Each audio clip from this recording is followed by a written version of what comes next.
fine. I'm recording. Don't worry. Okay. Foley, you recording? I'm recording. 3. Everyone's stealing his jobs. So the new Foley short was fucking out. messages about the fucking short out in the group chat today, and I'm there. You fucking taking my job. Sam's starting doing the mark. What the fuck am I? Rosie, did you want to do the hosting? Oh fuck! God damn it. Hello and welcome to the Janky-B-Cast. As always, I have my two long-suffering friends, Foley and Sam. Hello. Hello. It's me, Sam. So I was debating on using your surname, but then I realised I don't think I've used that so far, so it's not. Nah. Foley and Bishop. Classic combo. Ooh. Yes. Oh yeah, partners in crime. Yep. I don't think you should be alluding to that. I didn't even read like that. That's a joke. It's a joke, understand? There's nothing legally binding about this statement. Please don't report. In Minecraft. I fucking love the in Minecraft. Everything's legal in Minecraft. Flippin' heck. Yeah. So, for the random bump off, I have been editing the podcast with music in the background. So it's quite funny to just hear Foley laugh like really hard, pause it to do a little bit of editing afterwards, and then just suddenly have Hallowed Be Thy Name, Godzilla, or like Belladonna just in the background. Just as soon as I pause, and it's just like Foley laugh, and then yeah, and they're like, what the fuck? Yeah, I like Just that. really just throws me off. That's all the fun fluff for this session, though. Awkward segue. To kick things off is one of my favourite films, but it's the last of its kind of hero. What kind of hero is it? Is it the last action hero? Fuck! How the fuck did you get that? It was so subtle as well. I was actually in that film. Yes. Oh no, go on. Which scene? No, that's it. No. That's it. No That's it. anecdote. I can't disclose anything else. Said it Yeah. with my head. NDA. I'm gonna look at IMDb. Sam. That's it. There's got to say Yeah. Sam. Just says There's Sam. got to be Sam somewhere. Oh Sure. my god, look! Sam Bishop! That's who he played in the... Oh, he played the Bishop, okay. It's actually Bishop Walworth's. Well, It's it's a double amazing barrel how full you... name. It's amazing how you're in this film before you were born. That's quite impressive. So... Yeah. I'm older than Rick and Sam. I Time didn't... travel, innit? No. He was working... It's because I was born in Hong Kong, you see. Yes. Oh, God. Yes. Here we go again. Did you know I was born in Hong Kong? Yes, I did. Yeah. You've mentioned it several times before. Oh, yeah. Yeah. What's you mentioned several times before? Oh, apparently. I was born in Hong Kong. I don't remember it myself. I don't remember it myself. Foley, fucking talk about this fucking film. Okay, so Rhys got me to watch The Last Action Hero. Came out in 1993. I forgot it's directed by the same person who did Die Hard, so it makes a lot of sense. Is it John McTiernan? I believe so, yes. Tinnaman? It's John McClane, isn't it? From Die Hard. Shut up. John McClane. The man himself. And one of the writers was Shane Black, who did Lethal Weapon and like The Nice Guys. And other people I've never really heard of, to be honest. So the story's about a teenage kid. He's pretty much a cinephile. Like he's a big fan of Arnold Schwarzenegger's character, Jack Slater. He's done like 4 films, I think, Jack Slater. And the kid just loves it. He goes to this cinema, like it's a very old, run-down cinema. And it's an old guy called Nick, I think, who runs it. And he's like, when he goes to school, which I love, by the way, he like this one bit, like you just tell how obsessed he is with this character. They're watching Hamlet. It's like an old film, and he's just like dialogue back and forth. He's like, "Oh, just do something, come on!" And he just imagines Arnold Schwarzenegger as like the character, and he's got a really cheesy trailer, like voiceover and like acts of action, like explosions. Like, I kind of rate that. Yeah, so like I think it's the to be or not to be. Not to be. Explosion. It's like ridiculous bullshit. Yeah. It's just perfect. I was like, I get one this. guy challenges him with a sword and he just fucking shoots him. You Just know what, fucking blasts him away. You know what? I'd 100% watch a film with Arnold Yeah. in like the lead role. Everybody else But is yeah. speaking like Shakespearean. I think why not? Why not? It's like, It's what's you outdated. oaf? Shut up. Bang. So I'll be back or not be back. No, You but egg. Danny, he doesn't enjoy school. I want to say he has like a bad home life, but like you just tell he just doesn't like being at home. He doesn't do the homework, so he goes to the cinema. And Nick, the old guy, gives him a ticket, which he claims that Houdini gave it to him. He said, "Oh, you know, it's got all these powers and all that." He's like, "Okay," but he's like, "I think it's a load of bollocks." So fair enough. But he's watching the new Jack Slater film the day before it's meant to be released. And then, as he's watching it, the ticket does some magical stuff. And then, yeah, you just get sucked into the film. Yeah, because I can remember watching this with Rhys. A lot of people slated this film, didn't they? They said, like, everything ironically, yeah, like, everything it said that it's done is what's wrong with it. Like, but that's the point, though, isn't it? Like, the whole film is a parody of action films in itself, like all the cliches, the continuities, and even like the really cheesy dialogue. And I have to say, I think it still holds up. Still, Thank you so much. I'm so worried that you were going to get annoyed about this film. No, because I tried to throw Rhys off. I worded this on purpose. Every time he asked me about if I watched the film yet, I went, yeah, I haven't watched the shit yet. Which I meant was, it is the shit. Like, it's really good. But he thought I was like, I haven't watched the shit yet. No.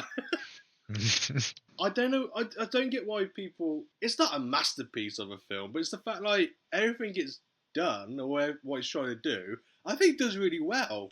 And to me, one of the biggest complaints that I have seen and heard is the main character Danny, because it's a child actor, and lots of films with child actors in when they're kind of more directed at a slightly more adult audience. Take Phantom Menace, for instance. Yeah, a lot of the complaints are complaining about child actors in things at all. But to be fair, though, I think he does a good job. I think he does a really good job. Like, yeah, he's got to be annoying because obviously he's a kid and he's a film. Like, he obviously wants, like, obviously everyone else would be freaking out. Like, you wouldn't be like, oh yeah, this is completely chill. Like, I'm in a fucking film. Speak for yourself. And nothing makes sense. Like, but I like the fact, especially the end of the second act, like, it's kind of like teaching you the difference between an action film and like real life. Is the fact like things don't work the same that way. So it's quite nice. I'm guessing he can't like. For a kid actor being that kind of films, like he's telling the fictional characters like this, like what you're doing or what you're trying to do, like it's not good. You can't be doing that shit in like this world. And I don't know. I think there's so many scenes that are just so bizarre. But like I thought the one thing that really caught me off guard is when before he decides to go to the cinema before he gets sucked in like to the film. It's when his mum goes to work and he's like, "Oh, you say you do your homework," and like, you know, he's trying to fair play, he's trying to do it, but on the radio, it's like, "Oh yeah, Jack Slade, new film coming out." He's just flipping it. It's like everyone's talking about it. He sneaks out like, so he lives in a rough neighbourhood, like the area. He kind of like opens the door, someone coughing walks by. It's like, "No, not yet." He goes, "I'll go now." And she's about to lock the door, so a guy just couldn't barging in. He goes, "Oh, we'll give you a shit." It's like, "Oh god, okay." And then like he just ends up. It's really fucking dark, grim scene of just getting handcuffed to a fucking toilet. But it's just like, what the at fuck? night times, like. It's dark, but I love the fact like he's just handcuffed to the toilet, like in the sink, and then he's like, "You got nothing. You got no TV. You got none of this. Like this is just awful." He goes, "Get yourself out." He just throws the keys down the toilet, like, perfect. It's like, what the fuck have I done? But I like how that comes back, though. Very quick, but I like the fact he comes into play with, like, the handcuff keys. Because I love the introduction to the villain as well. Is it Benedict by Charles Dance? Excellent. Anyone else, I generally think that he could have been the most forgettable performance. Like, but he's so charismatic. But he's just so self-aware as well, which I really love. The fact he is just an arsehole. The running joke with him in the boss, like the mafia boss, is like it's pretty much like the whole Back to the Future, like Biff saying things incorrectly. But it's when the mafia boss says something, and to himself, like, "It's this, you spaghetti eating moron." It's like, okay. He's like, clearly it's not a good relationship here. I love when they just really embrace the really cheesy stuff. This is what I love about it as well. Whatever they're talking about, really, the mafia boss and like Jack Slade's second cousin being, tortured, it's completely bollock. It's like nothing matters in that scene. Like whatever they're talking about, it's like, oh yeah, I'm gonna try and get this family, then I'm gonna mess them up. It's like it just goes nowhere, but it's perfect because it just means nothing to the actual plot of the story. It's like this is the film plot. There's some, backstabbing and, like, sabotaging, whatever, yeah, and then we'll just play the absurdity of everything. It's like 5% of the film, and that's it. It's when they put Jack Slade's cousin back in his house, and he's like, oh, yeah, report, like, a drug use or something. And Jack Slade, like, I was supposed to, he's coming back with shopping, he's like, oh, what's going on, guys? And he goes, oh, yeah, it's like drugs being there. He's like, nah, it's my cousin. Like, what are you on about? And he goes in, his cousin's just still tied up, like, in front of the door. And he's like, oh, what happened? Who did this to you? And he said, oh, it's this guy, like, the mafia boss. But it's his final words that always get me. He's like, and I'm out of here. He just dies, like, okay. But then he's got the cards. He's like, oh, surprise, like 3, 2. He's like, oh. He's like, I know what's going on. He's like, I love that. The film just does not give a shit. It's so good. It's so good. I'm pretty sure he runs out the house going, get out! Run! Get down! But it's somehow Danny just knows the cliches like, oh, 2 of them die, he definitely survives. And like one of the cops are in the tree, literally just he's like, one day before retirement, and just dies. I mean, that's so stupid. I love it. But then there's the whole car chase, isn't there? Like the bad guys try and get him. And did they throw like a dynamite cliche kind of bomb, and he shoots it in the air, and it flings out the screen. It goes towards Daniel, and that is such a funny way to do it. He's like, I'm gonna put the popcorn on the bomb and just leg it, and he explodes, and he goes into the screen. But the chase scene though, where he's in the back of the car, because what does Jack Slade do? He shoots one of the guys, the vehicle behind him. They fly off into an ice cream van through the window shield, explodes, and then an ice cream cone impales another guy in the back of the head. And what does he say? I just follows it. It's like, ice that guy. And then he turns around and is like, cone of phrase. It's like, he double dips. He double dips. So fucking stupid. I love it. I had to rewind now, and this was just that did not just happen. Oh, God. I loved it. And then, because obviously you got the more crazy stunts, and like, Danny thinks at first they think they're aware they're in the film, but like, because he parks up somewhere, he's like, oh, it's behind the scenes. Like, he goes, oh, this is what you do. It's like, I don't know what you want about. Like, this is the real shit. It's like, oh no. It's like, okay, he literally thinks he is the film. And they go to the police station, and there's a quick cameo, isn't there? Yeah. It is a T-800, isn't it, from Terminator 2? Yes. Yeah, he just literally just walks past and he's like, oh my God, do you know who that was? Like, it's like every film, like, nerd's dream to be in that kind of environment. It's like, all these characters. And he's got a Danny DeVito cameo as well, and he's uncredited for it in the credits. He's pretty much, I would class him as a supporting actor, like, character at this point. Yeah, because they were doing, like, he was already friends with him doing Twins. He just went, we need a voice. Do you want to do it? And he just went, sure, fuck it, I'm free for a recording session.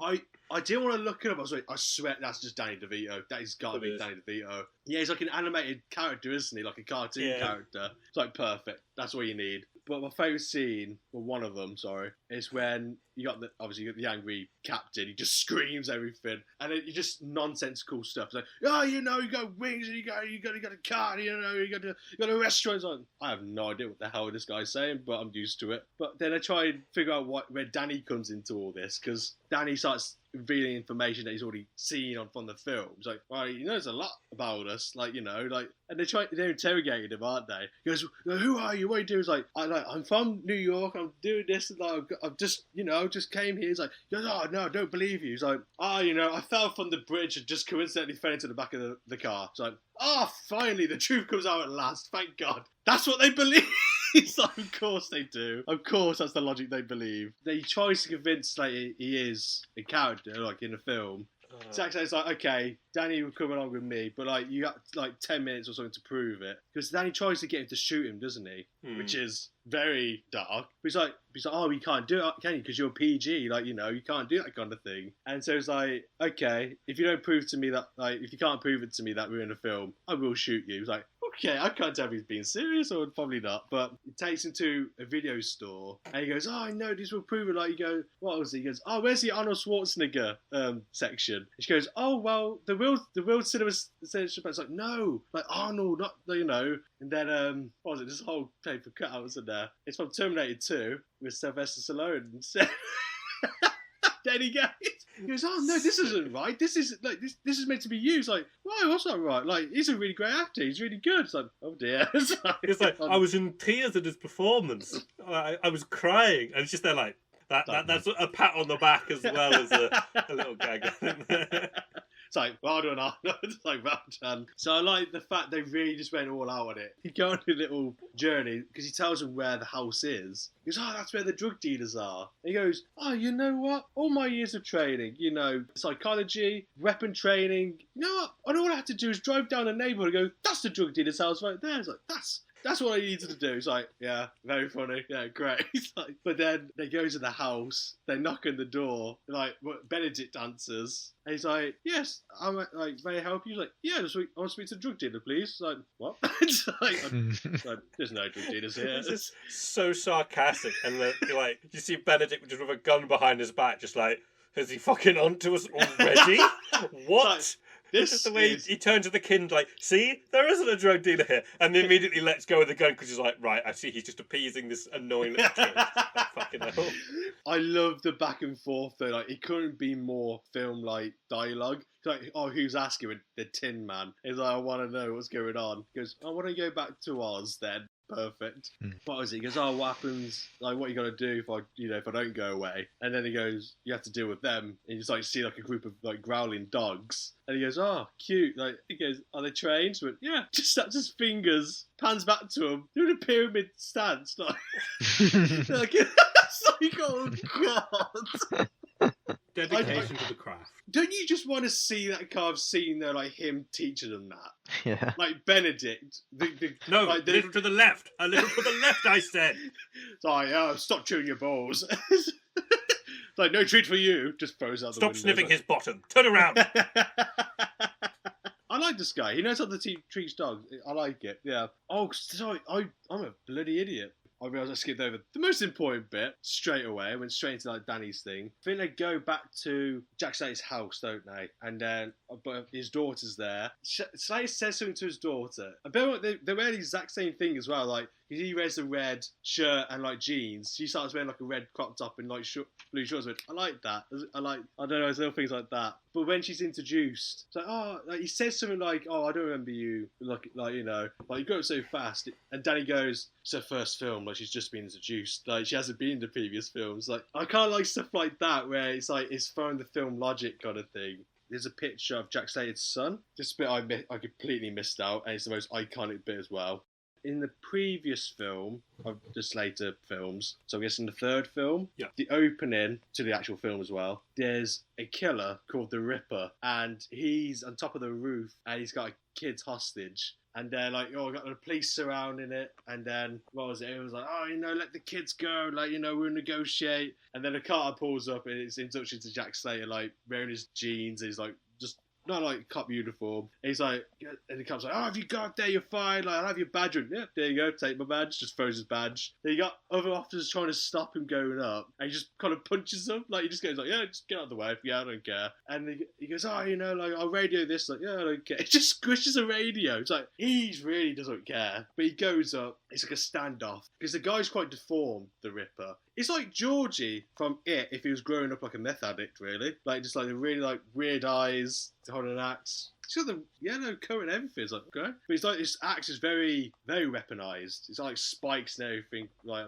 on the rear of it. I was like, oh god, okay. He's like, he's serious. It looks like the axe of a serial killer. You look at that and you're like, "Oh, that's a fucking serial killer's axe right there." This guy needs psychiatric help, yeah. And he's got Jack Slater's son hostage. And like, sorry, this is what I love though.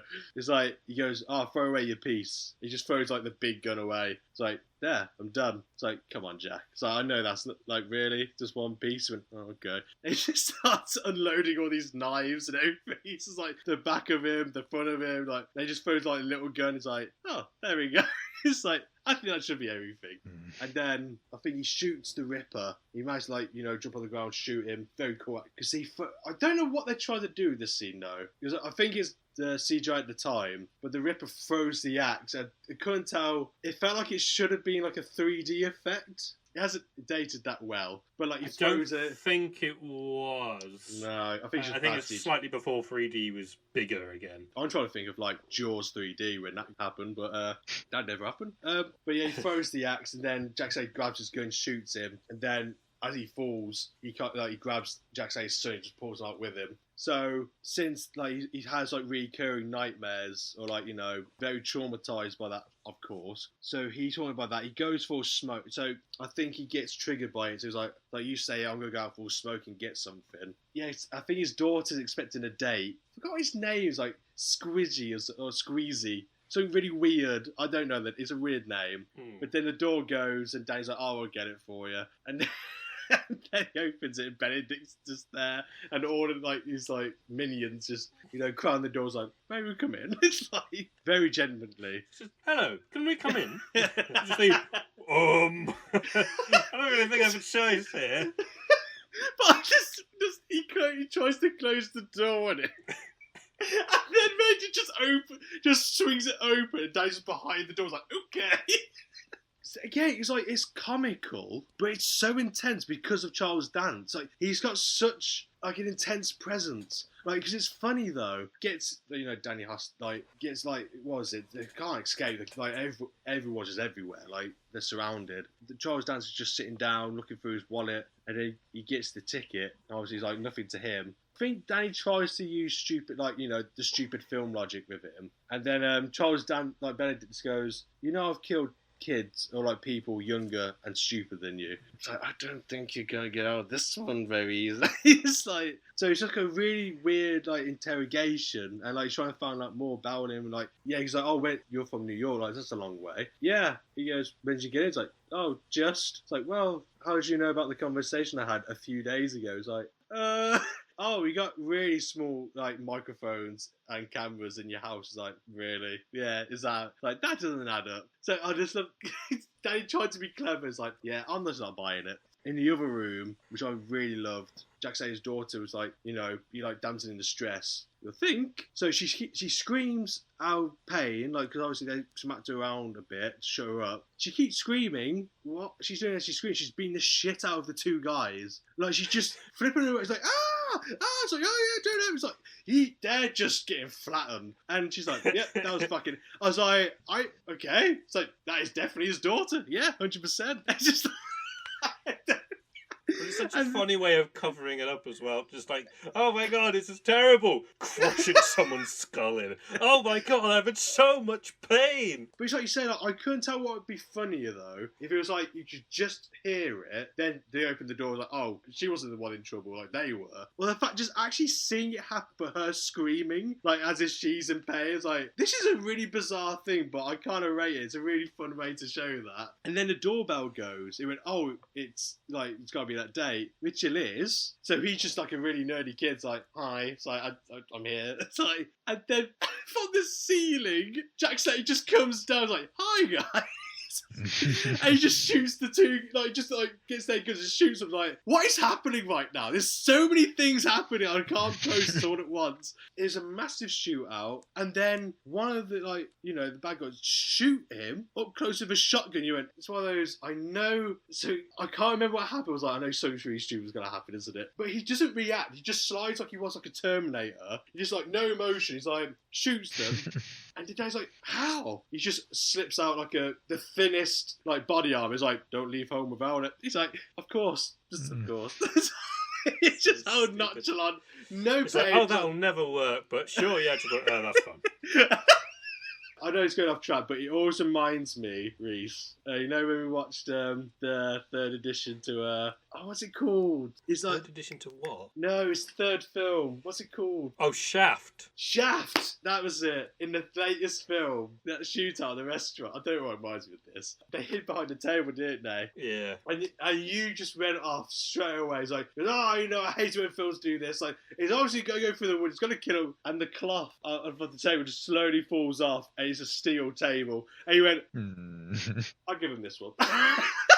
I never see you switch from so like David Mitchell, like the logic like flowing out. Then you're like, actually no, okay. And he's just silent for the rest of the film. It's like, okay, yeah. That's how I pretty much felt in this film. Like I presented my case, and then they brought back the evidence to refute it, and I was like, oh, okay, I'm on board. I got you now. I'm fine. I got you. Fair enough. Yeah. It would be funny if they just shot through it anyway after that. Yeah. I don't know why you remind me of that. I was like, yeah, okay, I rate that. Then he managed to get to the vehicle, drives away, and then Sally goes, stay here, like, make sure you're safe. It's just this unbelievable thing, like, he just jumps over the railing, and, like, he bounces off something else, and then he just, like, lands, like, pretty much, like, next to a car, he just drives, you're like, that was so effortless, like, there's no gravity to that or anything. Like, it just floated down so nicely, and he tried to chase him down, and then Danny's like, oh, it's like, I'm in an action movie, and I'm missing the action. It's like, I gotta see this. And there's no other cars there, so he just gets a bike. There's like this really crap bicycle. It's like, I'm definitely getting this. It's like, just cycling down this like long ass hill, and then no, that was it. Sorry, yeah. So as he's cycling down, Ben is like, oh yeah, I think we lost them. Jack Slater, of course, just appears right in front of them, already at the bottom of the hill. It's like, you're not going anywhere. He just starts blasting his gun at them. Ben's like, hey, you know what? Let's go back up the hill. Let's just reverse, go back up the hill. Danny just like winding down the hill still. He sees the car coming back. He went, now it's time to play chicken with a bike. I was like, yep, this is perfect. So he's just cycling. He's like, they're not slowing down, and I'm the chicken. He just rides off, and then Jack just watches him. He just kind of like, he floats in the air, and of course, it's definitely homage to E.T. because it's at night. He goes past the room like, yeah, okay, I rate that. And he just goes all over the house roofs, and he just crashes.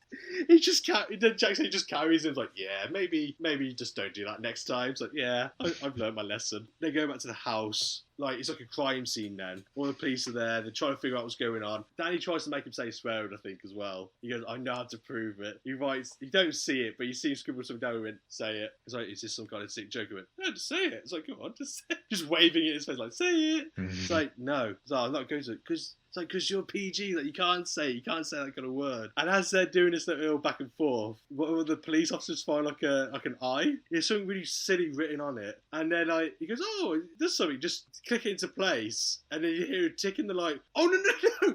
And then it's a fucking bomb. It's a mini bomb. And then you see explosion. Then the transition goes to them sitting in the captain's office, just covered in dust and all that. And the guy's like, oh, wake up. It's just like, how is explosion? And Danny goes, do you actually know what he says? He's like, nah. It's like, no idea. It's such a great transition. Pretty sure he's got like steam coming out of his ears because he's so angry and turning bright red. Just in rage. It does happen though, doesn't it? Like, steam comes up. But it's just, I just love the transitions. The fact like his house just exploded, tried to kill him, covered in dust, and the boss is giving him grief. You're like, what's he meant to do? Like, what are you doing? But then, to all the stuff that's happened, he pretty much like suspends him and all. And then I can't. This scene has one thing after another. I'm so sorry for going. It just, if you watch this film, you've ever seen it, just no break whatsoever. They're going into the new apartment. He just pulls out his gun, shoots the mirror. And he's like, what the fuck are you doing? He just slides open the wardrobe and the guy falls out. Like, he goes, what? He goes, no, every time I move, a guy tries to kill me. I'm like, why is this such a natural occurrence? Like, the guy had rope and a mask and everything. Like, what the fuck? It's just one of my favourite bits of the film. It's just like, how did you know a guy was in there? It's like, there's always a guy in there. Just like, there's always, every time. It's like, sure. This is like, it cost me a lot in mirrors as well. Yeah. It's so good. Cost me a fortune in mirrors. I mean, I love how that's the kind of bit, I feel like that's the most painful thing to him. Like, my wife, yeah, whatever. The mirrors, though, that's a pain in the ass. Like, that's not the mirrors. Not the mirrors. Had to move the body and everything, yeah, I can imagine that being a pain. What was it, the scene that follows? Again, it's that story, the mafias, it really doesn't matter. But, like, I kind of forgot about it, but Danny kind of links up the clue what's going to happen. What was it? It's like, oh, the guy's name that died that they're going to use as like a weapon, like to sabotage his funeral. His name has fart in it. It's like, yeah. It's like, doesn't that not make any sense to you? Like the fact, like, you know, that could be something like to be worried about. It's like, no, it's like that sounds completely normal to me. And then I mentioned like some place got broken into, and like the gas or something's been stolen. It's like, it was fart, sign dead, you know, like, it's like, I don't know, it sounds a bit of a wild fetch. It's like, what? This couldn't be more obvious that they're going to sabotage his funeral. They go to the funeral, it's like, okay, like, let's go test it out, let's do it. And then it's the most bizarrest scene ever, because, like, again, so many things happen. Again, what I love, the fact he never changes his outfit to anything. He's a detective. You think you try and blend it? No. Goes to this really fancy funeral, takes place at the top of this rooftop. Italian mafia, like, you know, family, all wearing black and everything. He's like, no, I just wear a cap with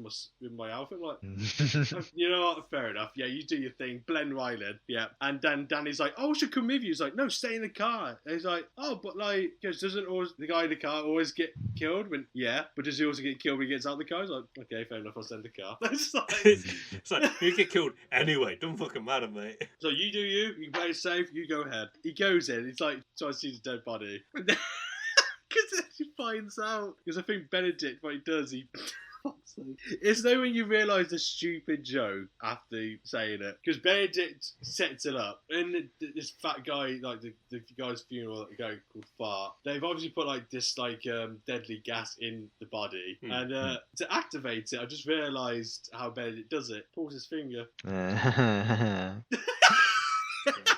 I was like, that makes more sense now. I don't know why that did not click with me before. And so he pulls it, you hear like the thing going off, and then his boss is like, oh, you know, I'm going to go now, like, but you stay here and make sure it goes to plan. I still think it's a very slightly missed opportunity. Like, this is just this one joke that I think that they could have done. And the boss has already helped himself to like the food platter. Benedict walks over and he's just like eating food and goes, eggs, Benedict! And he's just there staring over like... It would just cement the fact that he would hate his boss even more. Of just, I want to fucking kill you so bad. So you're dead to me. You're so dead to me. You know what? We'll AI it. Fuck it. We'll just slip it in at some point. Yeah, that's where... Jesus. Do it. You can't... Yeah, then it will be re-released then. Goes, here's the Eggs Benedict version. Yeah. That Release the Eggs Benedict cut. We demand that cut. We're not joking the film. Fucking hell. While they attempt to try and infiltrate the funeral, while the partners from the police station, again, I don't think his story is that interesting. He tries to, this other officer, detective, tries to, you should come work with us, you know. But it turns out he's working for the mafia. He's like, okay, sweet. But I love how they don't really linger on that. They're just like a throwaway thing. He corners Slater. He goes, I can't believe how stupid you are, you know. Like, and then Danny comes up behind, just got a gun on him. Then I think he gets them both in the court. He just takes the gun away from Danny. He just explains the whole plot. He's like, well, you're a bit stupid because you should have just done all that. Backfires again. And so I think he just chains, like, he chains Danny to, like, the pipe.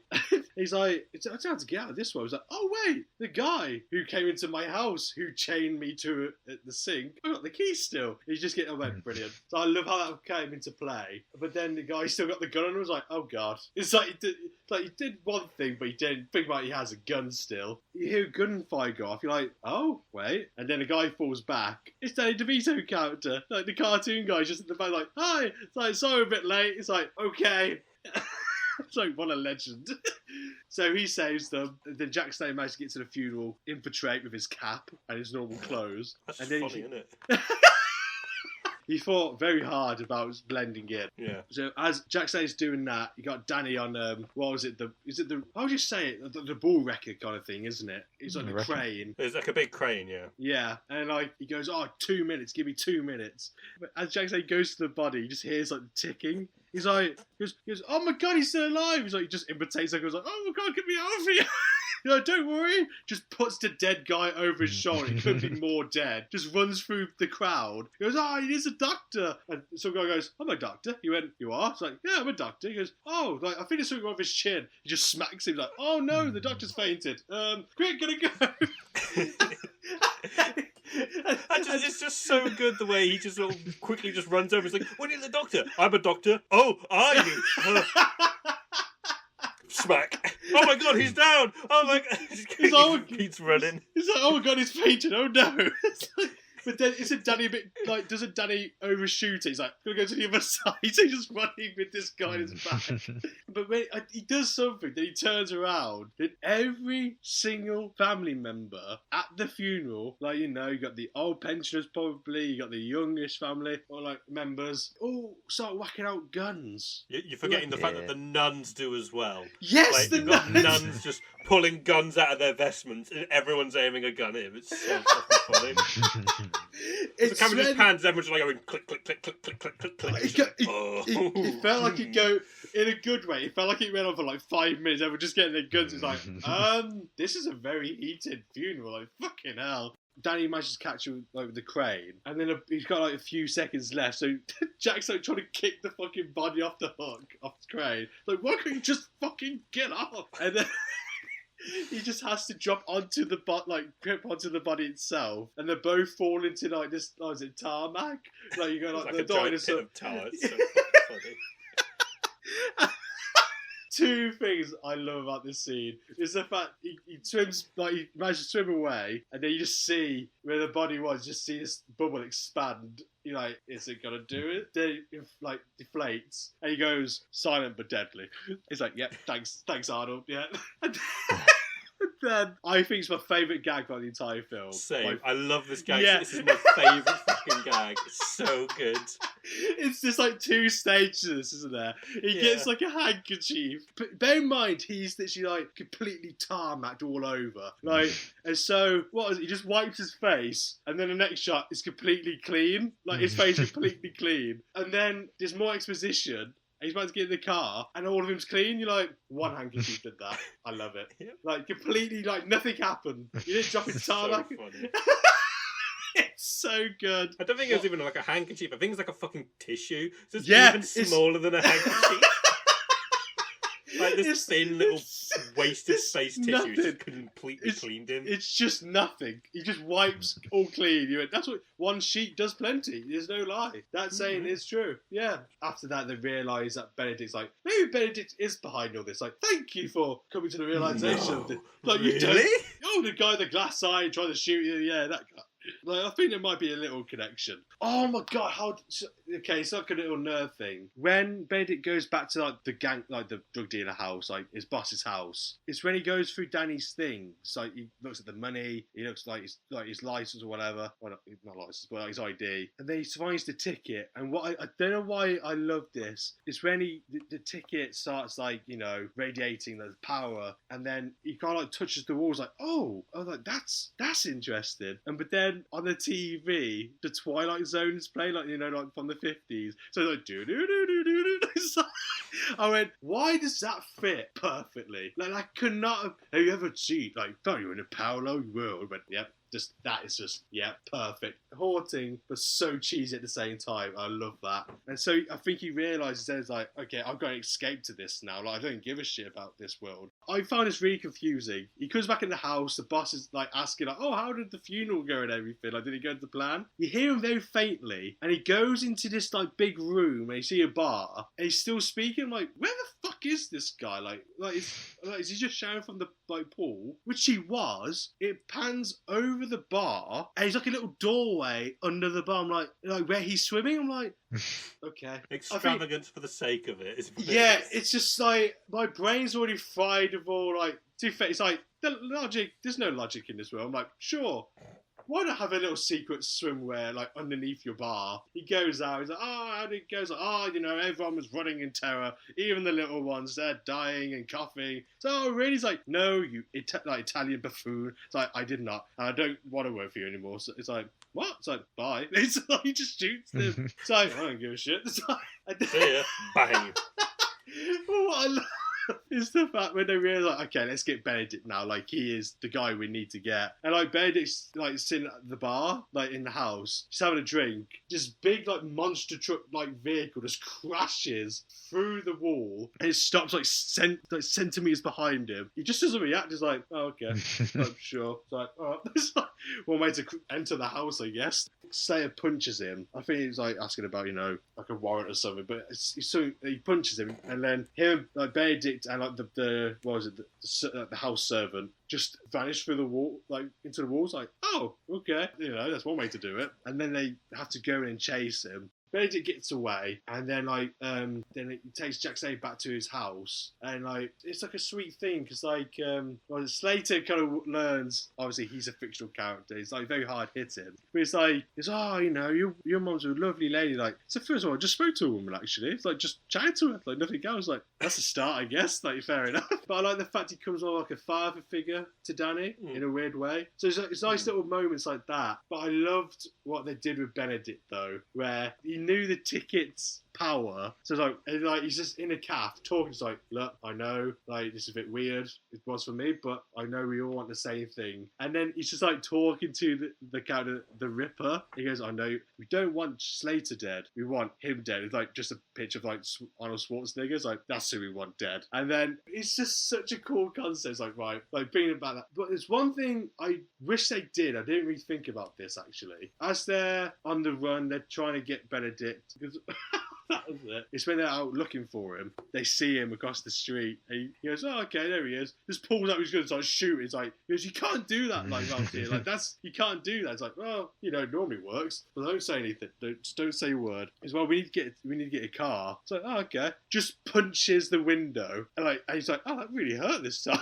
It's like, yeah, you can't do that shit. And then they chase him and then do that chicken thing, like, in the alleyway. Then he's like, you're going to die. Like, this doesn't happen in this, but like you are going to die. I was like, no, I'll be fine. So you see the long shot just drives and just a massive crash. You're like, oh god, like then nothing. That's like, shit, is he gone? Like he just runs up like, is he?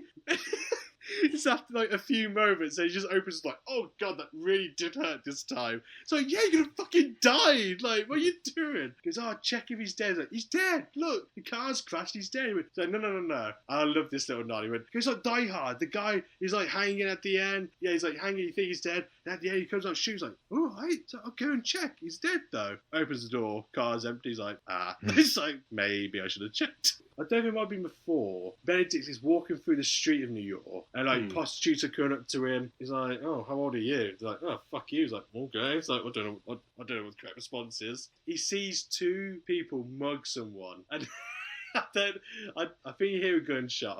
I can't remember, but you just hear one go, "Oh yeah, take his shoes." So he just goes in and inspects you just see the legs, like just the person wearing socks. He's like, "Take the shoes." Like, okay, that's a bit of a weird one. And then he hears shooting. He's like, "Oh, this is a bit weird." And then he just goes up to this mechanic. He goes, "Hi, no, I was wondering if you could help me out." He's like, "Oh yeah, sure. What can I help you with?" He's like, "I just want to test a theory." Just shoots him. And he just looks around, like checks his watch. He's like, "I've just shot somebody, and I did it on purpose." It's like, "I've just shot somebody, and I want someone to come and get me." He's like, "No, okay." It's like, this is quite cool, actually. I like this. Just someone from a window just tells him to shut up. Yeah, it's like, "Shut up, bro." It's like, "Oh, this is interesting." It's like, "Shut up, we heard you the first time."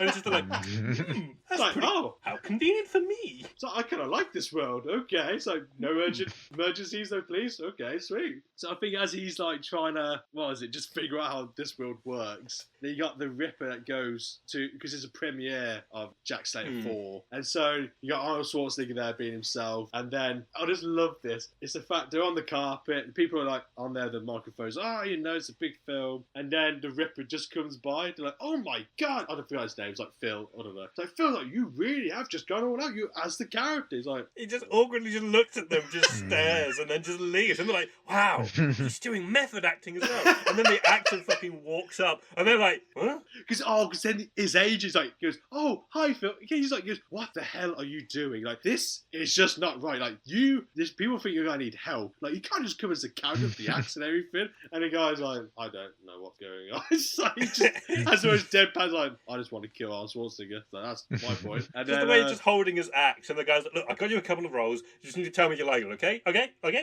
Just as discussions, they're like, No, I don't know who.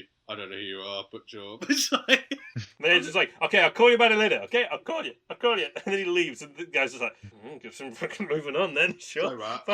So I'm going to assume what I was originally meant to do, sure. And then, like, I'm in. I love the fact he walked straight in. It's like nothing, had an axe, you think, a bit weird, but okay. Well, I think the advantage of him being dressed exactly like a previous character, like if he was dressed up a different way, I think people would probably be a bit more, oh, what the fuck? But because he's like literally dressed as the villain from a previous film in this franchise, I think people are a little bit more, oh, he just fucking loved the role so much, he just came as that from a previous film for fun. Just want to take it off. I can see people being more lenient if that happened in real life. If there was like if they did like a Rambo 6 and someone came in dressed as like a villain or a character from Rambo 3 or something that they were in, maybe not 3 because 3 was the bad one, but if they came up with like a character from a previous Rambo, they came in dressed up as that, people would just be there like, that is commitment to the bit. So fair enough. Is that, which is fair enough, but then seeing the actual actor moments after, you're like, it's like, hold on a second. It's like, something that no one goes, security, can we just have a quick check over this?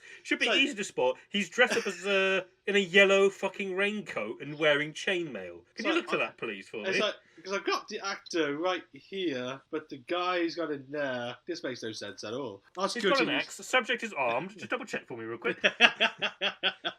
Jack Slater gets there, like, he sees, like, his actor. Then you see, like, the Ripper, and he goes, oh, like, he gets the gun out, and then Arnold Schwarzenegger just tackles himself. It's like, oh my god, like, you're really good, like, stunt double. It's like, oh my god, like, I can't believe I've never met you before. It's like, I don't like you. I hate you, what you've done to me, and I wish you'd just go away. It's like, okay. It's like, what? What? So, as the Ripper's just getting away, he's like, yeah, I don't like you. Like, oh, I don't know what I've done, but okay. It's like, oh no. You can see how confused. Like, the fuck's going on? I just look like you. What the fuck's wrong with your problem? What the hell? But that's what I love about it, though. The fact it shows how the fictional, like, Jack Slater, like, he's really hurt, but like, he realised how fake he is. He goes, oh yeah, it's great the fact someone's like I'm traumatised by my dead son. Like, oh right, like, fair enough. Yeah, hit a spot there. Yep. It's like can't so I think we come to the crux of the film, the finale of the film, effectively. What happens? So Ripper gets away, but then Jack says, like, I know where he was going to go. And so he goes to a rooftop. And again, it's like a mirror. It's pretty much mirroring the opening scene. He's got Danny this time. And so, like I say, it's like a nice mirroring. But I like the fact that it's in the real world. I don't know why. It's like, it's more dramatic. There's more at stake. But I think the Ripper's like, you know what? I'm just going to kill him. So I don't care anymore. I'm not going to do it. It's like, oh, fuck. Okay. It's like, shit. So you've thrown your weapons down. It can't fucking stop me now. Bye. It's like, shit. It's like, okay, fair enough.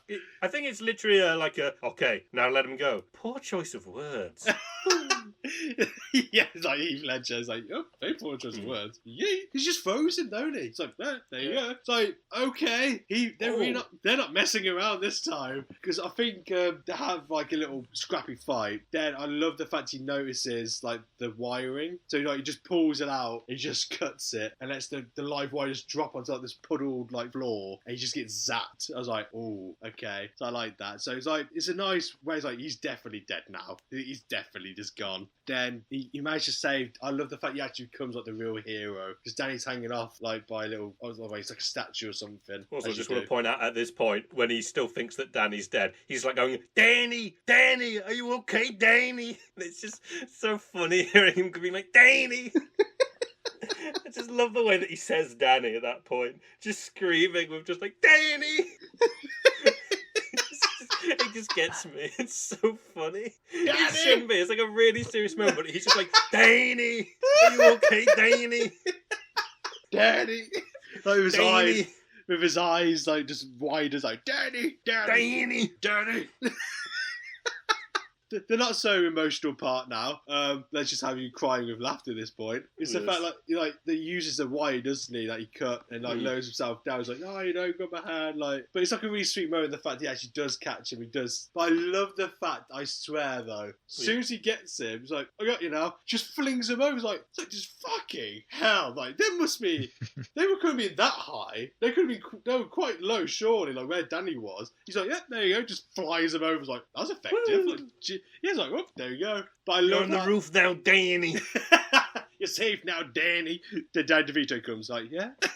But what does he say when he gets back up? He went, all this hero stuff really has limits. It's like, I'm not calm for this. But then you got Benedict that comes. He's because he just appears with an umbrella. He's like very stylized, like a penguin suit kind of thing. He's like, oh, he's really gone all out. I love the back and forth. It's like, he goes, in this world, like, villains can actually win. It's like, I could summon, like, Dracula and all that. It's like, oh, okay, he just wants to get all that power, like, all the villains out. Which I think, really, I don't know if it was more, like, budget reasons, but I really wish...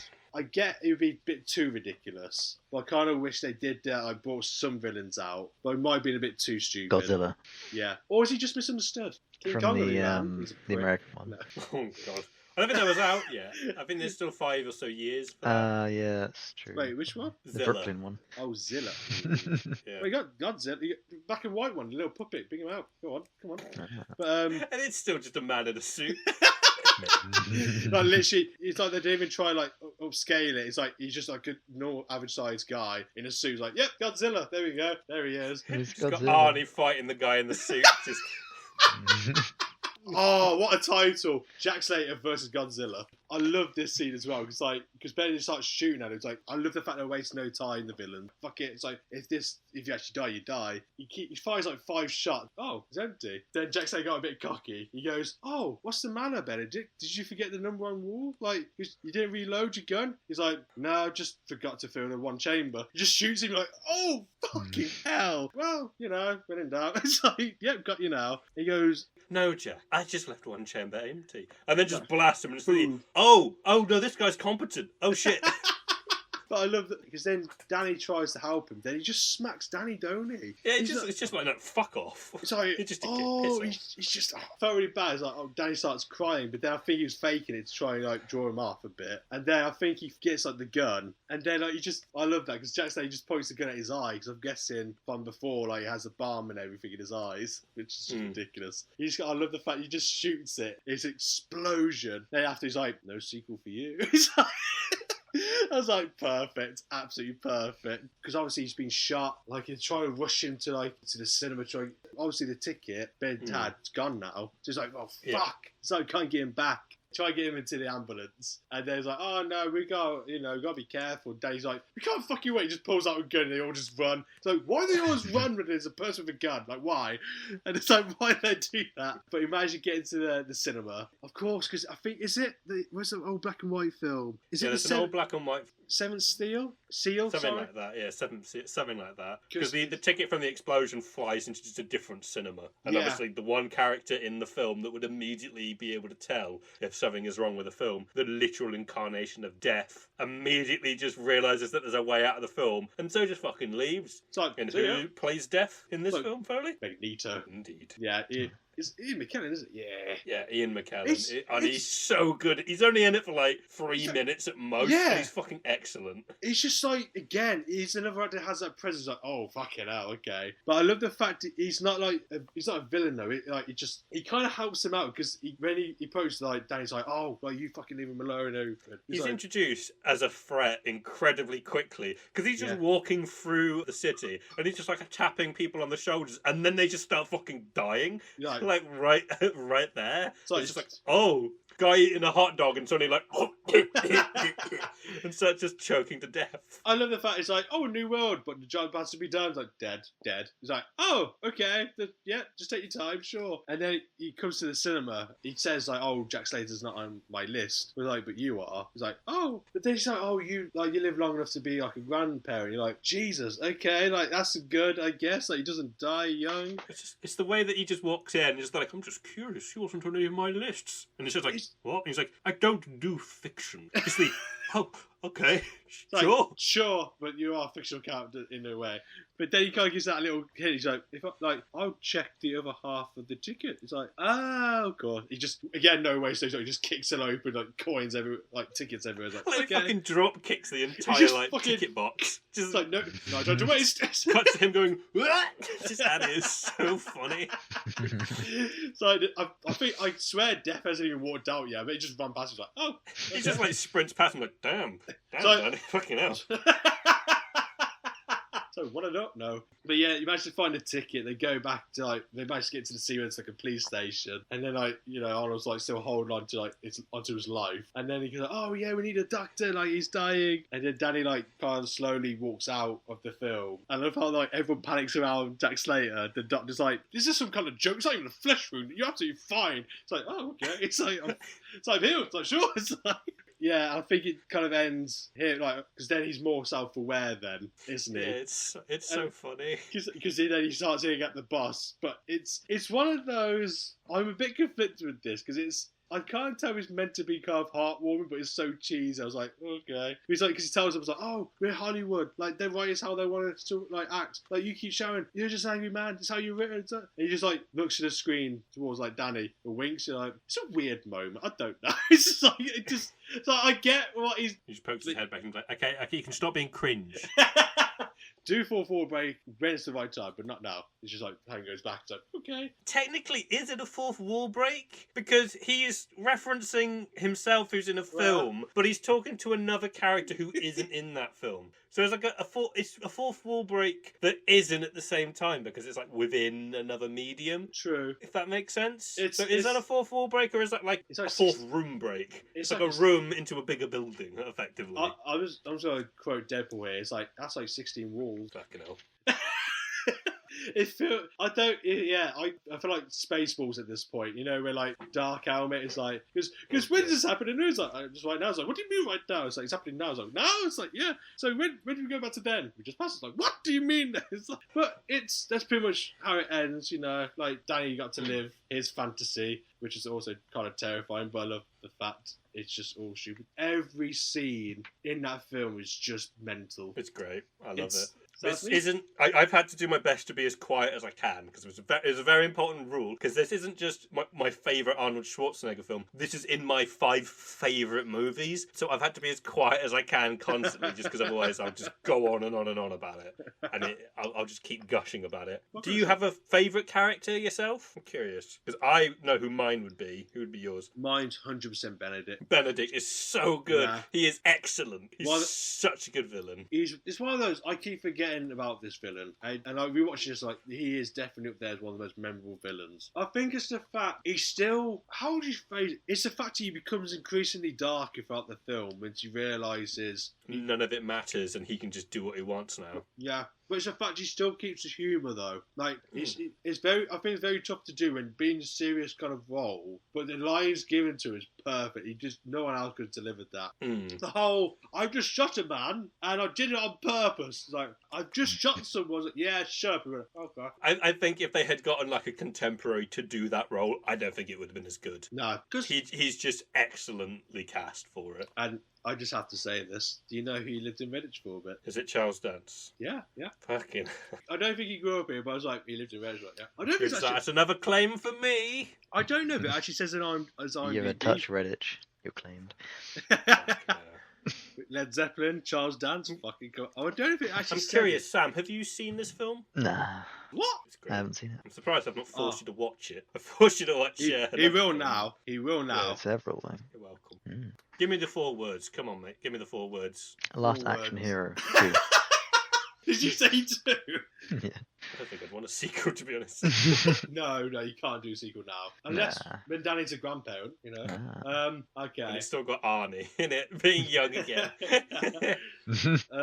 Eggs, Benedict, I boom. Let's go. Eggs Benedict, I boom.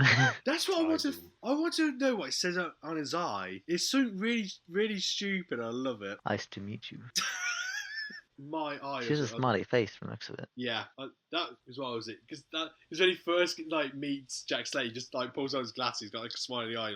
I can't tell if that's more creepy, to be honest. I don't like that. But I love the fact he has a whole collection of different eyes. I went, that's pretty cool. Yeah, that's pretty cool. He's got loads of them. He's got just needs. I spy. But There's 3 eyeballs on Google Images. Because I didn't realise as well that not only did the director do this and Die Hard, he also did Predator as well. The guy who directed it was very prolific when it comes to fantastic films.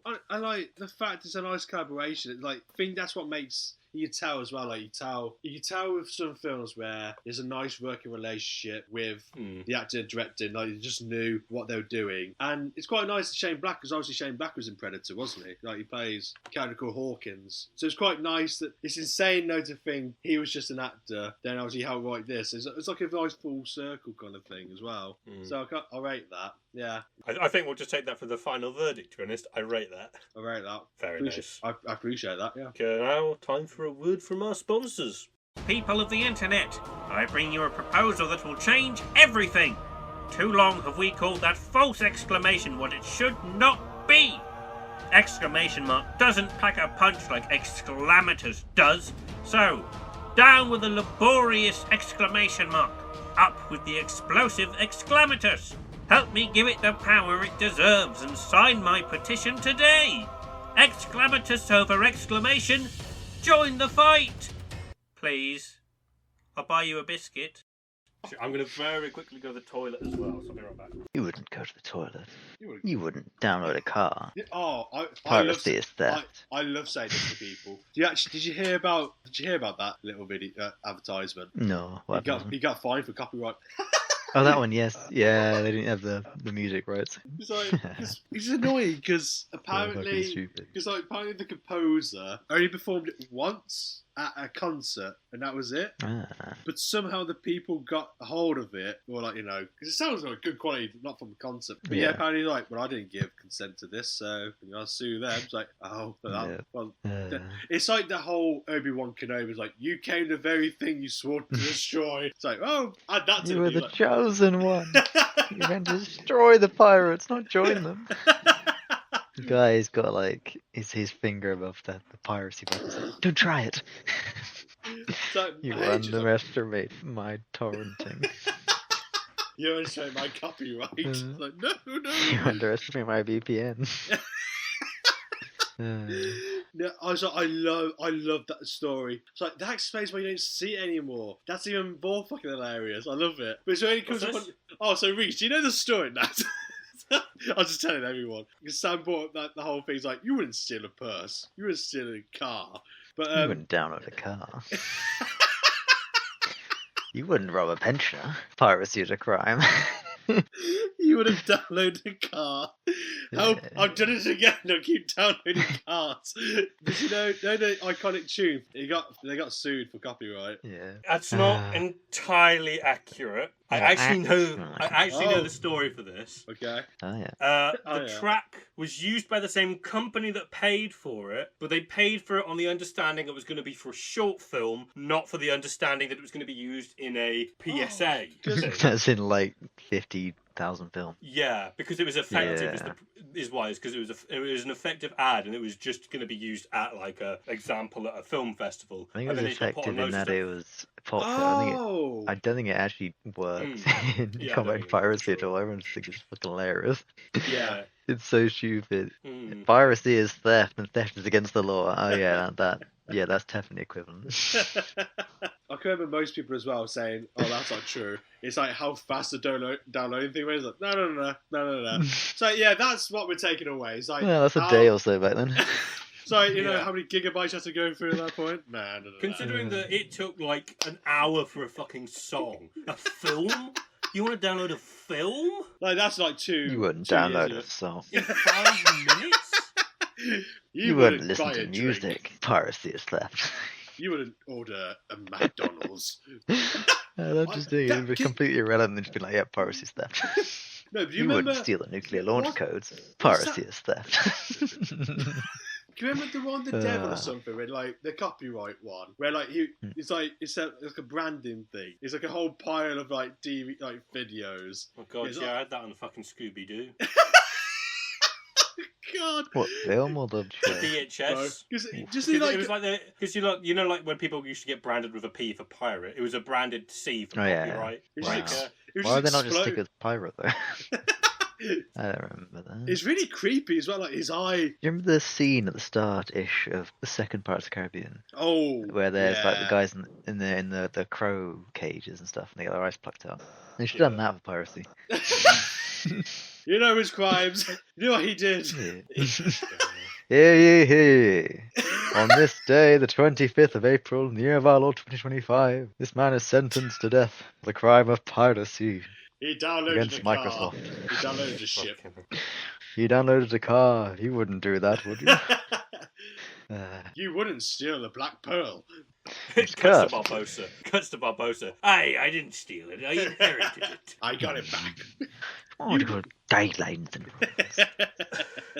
What have I been doing? First up, got a thing called burgles. I think I've shown them to Sam before, You but got burgled. burgles. I'll explain this. There's this thing called Cinernerdle, which is basically it's got like a rows of 4 columns of 4 like it'll either be films or something like a film is about, and you've got to figure out what the film is based on those, and there'll be a connection through the middle of them for films. Burgle is you get given a set of words, and you need to write a film in that has those words that are relevant to the plot. I see. If that makes sense. Oh. So, like, pills, belly button, leather, bullets. Belly button's one word. But If I just quickly that'll be. look up What film's today's- that? Come on. Chop chop. I don't know. If I look up Time's what today's wasted. burgle actually is. Oh, come Were on. you doing the Matrix? Yeah, it's the Matrix. Oh, See? okay. Nice one, Burley. Often they're more vague 0 than that, points. though. They're more vague than that most of the time, though. Like it says. Oh, you didn't get it. Alone. I wasn't listening to be honest. I only heard one thing. I just, No, he wasn't. He's just genocide. I didn't. Affair, alone, apartment, cigarette, martial arts, monk, neighbour, tree, and war. And you've got to put in a Bulletproof monk. film that will connect as many of those as you can, and you've got 7 attempts to get all 9 of them. Sometimes there's more, and it'll be multiple films, but all of these words will be relevant to one film. You can get all of them in one go if you know what the film is. They're quite fun. Problem is, some of them are very finicky with the words that they take for some reason. Like one of them was, it was just the colour green. It just said green. Hulk? Right. No, and I put in a film. I can't remember what film it was. Problem is, there's a character who gives somebody an emerald as part of the plot, and it was like emerald. Emerald is a shade of green. That's fine. And you're like, well, that's not really what the context was. I like that I got given a free word, but that's not what the context to it was. Sometimes it will just take a word that's in the middle of another word. What does that Some of them sound? you're like, oh yeah, this is very important to the plot. And we don't know how they're getting the descriptions of these things, because like sometimes it just doesn't show. Like sometimes you're like, okay, this is very important to the plot. They have to go to this location, and then it just doesn't pop up, or you have to do this thing. So it only only focus on one aspect or like one bit of the film, and they tried. Yeah, you'll feel like it's a very important plot point, like it's set in a high school, but it'll only mention that the kids are students. It won't say it's at this high school or something like that, is the example I would give. Not all the time. Sometimes it's like that. Sometimes it's very finicky with what it likes and what it doesn't like. Right. Stuff like that. Next, did another game jam. It was about slimes called Slimefest. Do you know what the Flash game Bloons is? No. Balloons Tower Defense. Yeah, Bloons Tower Defense. It was basically like that, but you have to kill slimes instead of pop balloons. I played it and I forgot what it was called. I thought it was like beans or something for the first couple of rounds. There's beans coming at me. That's fine.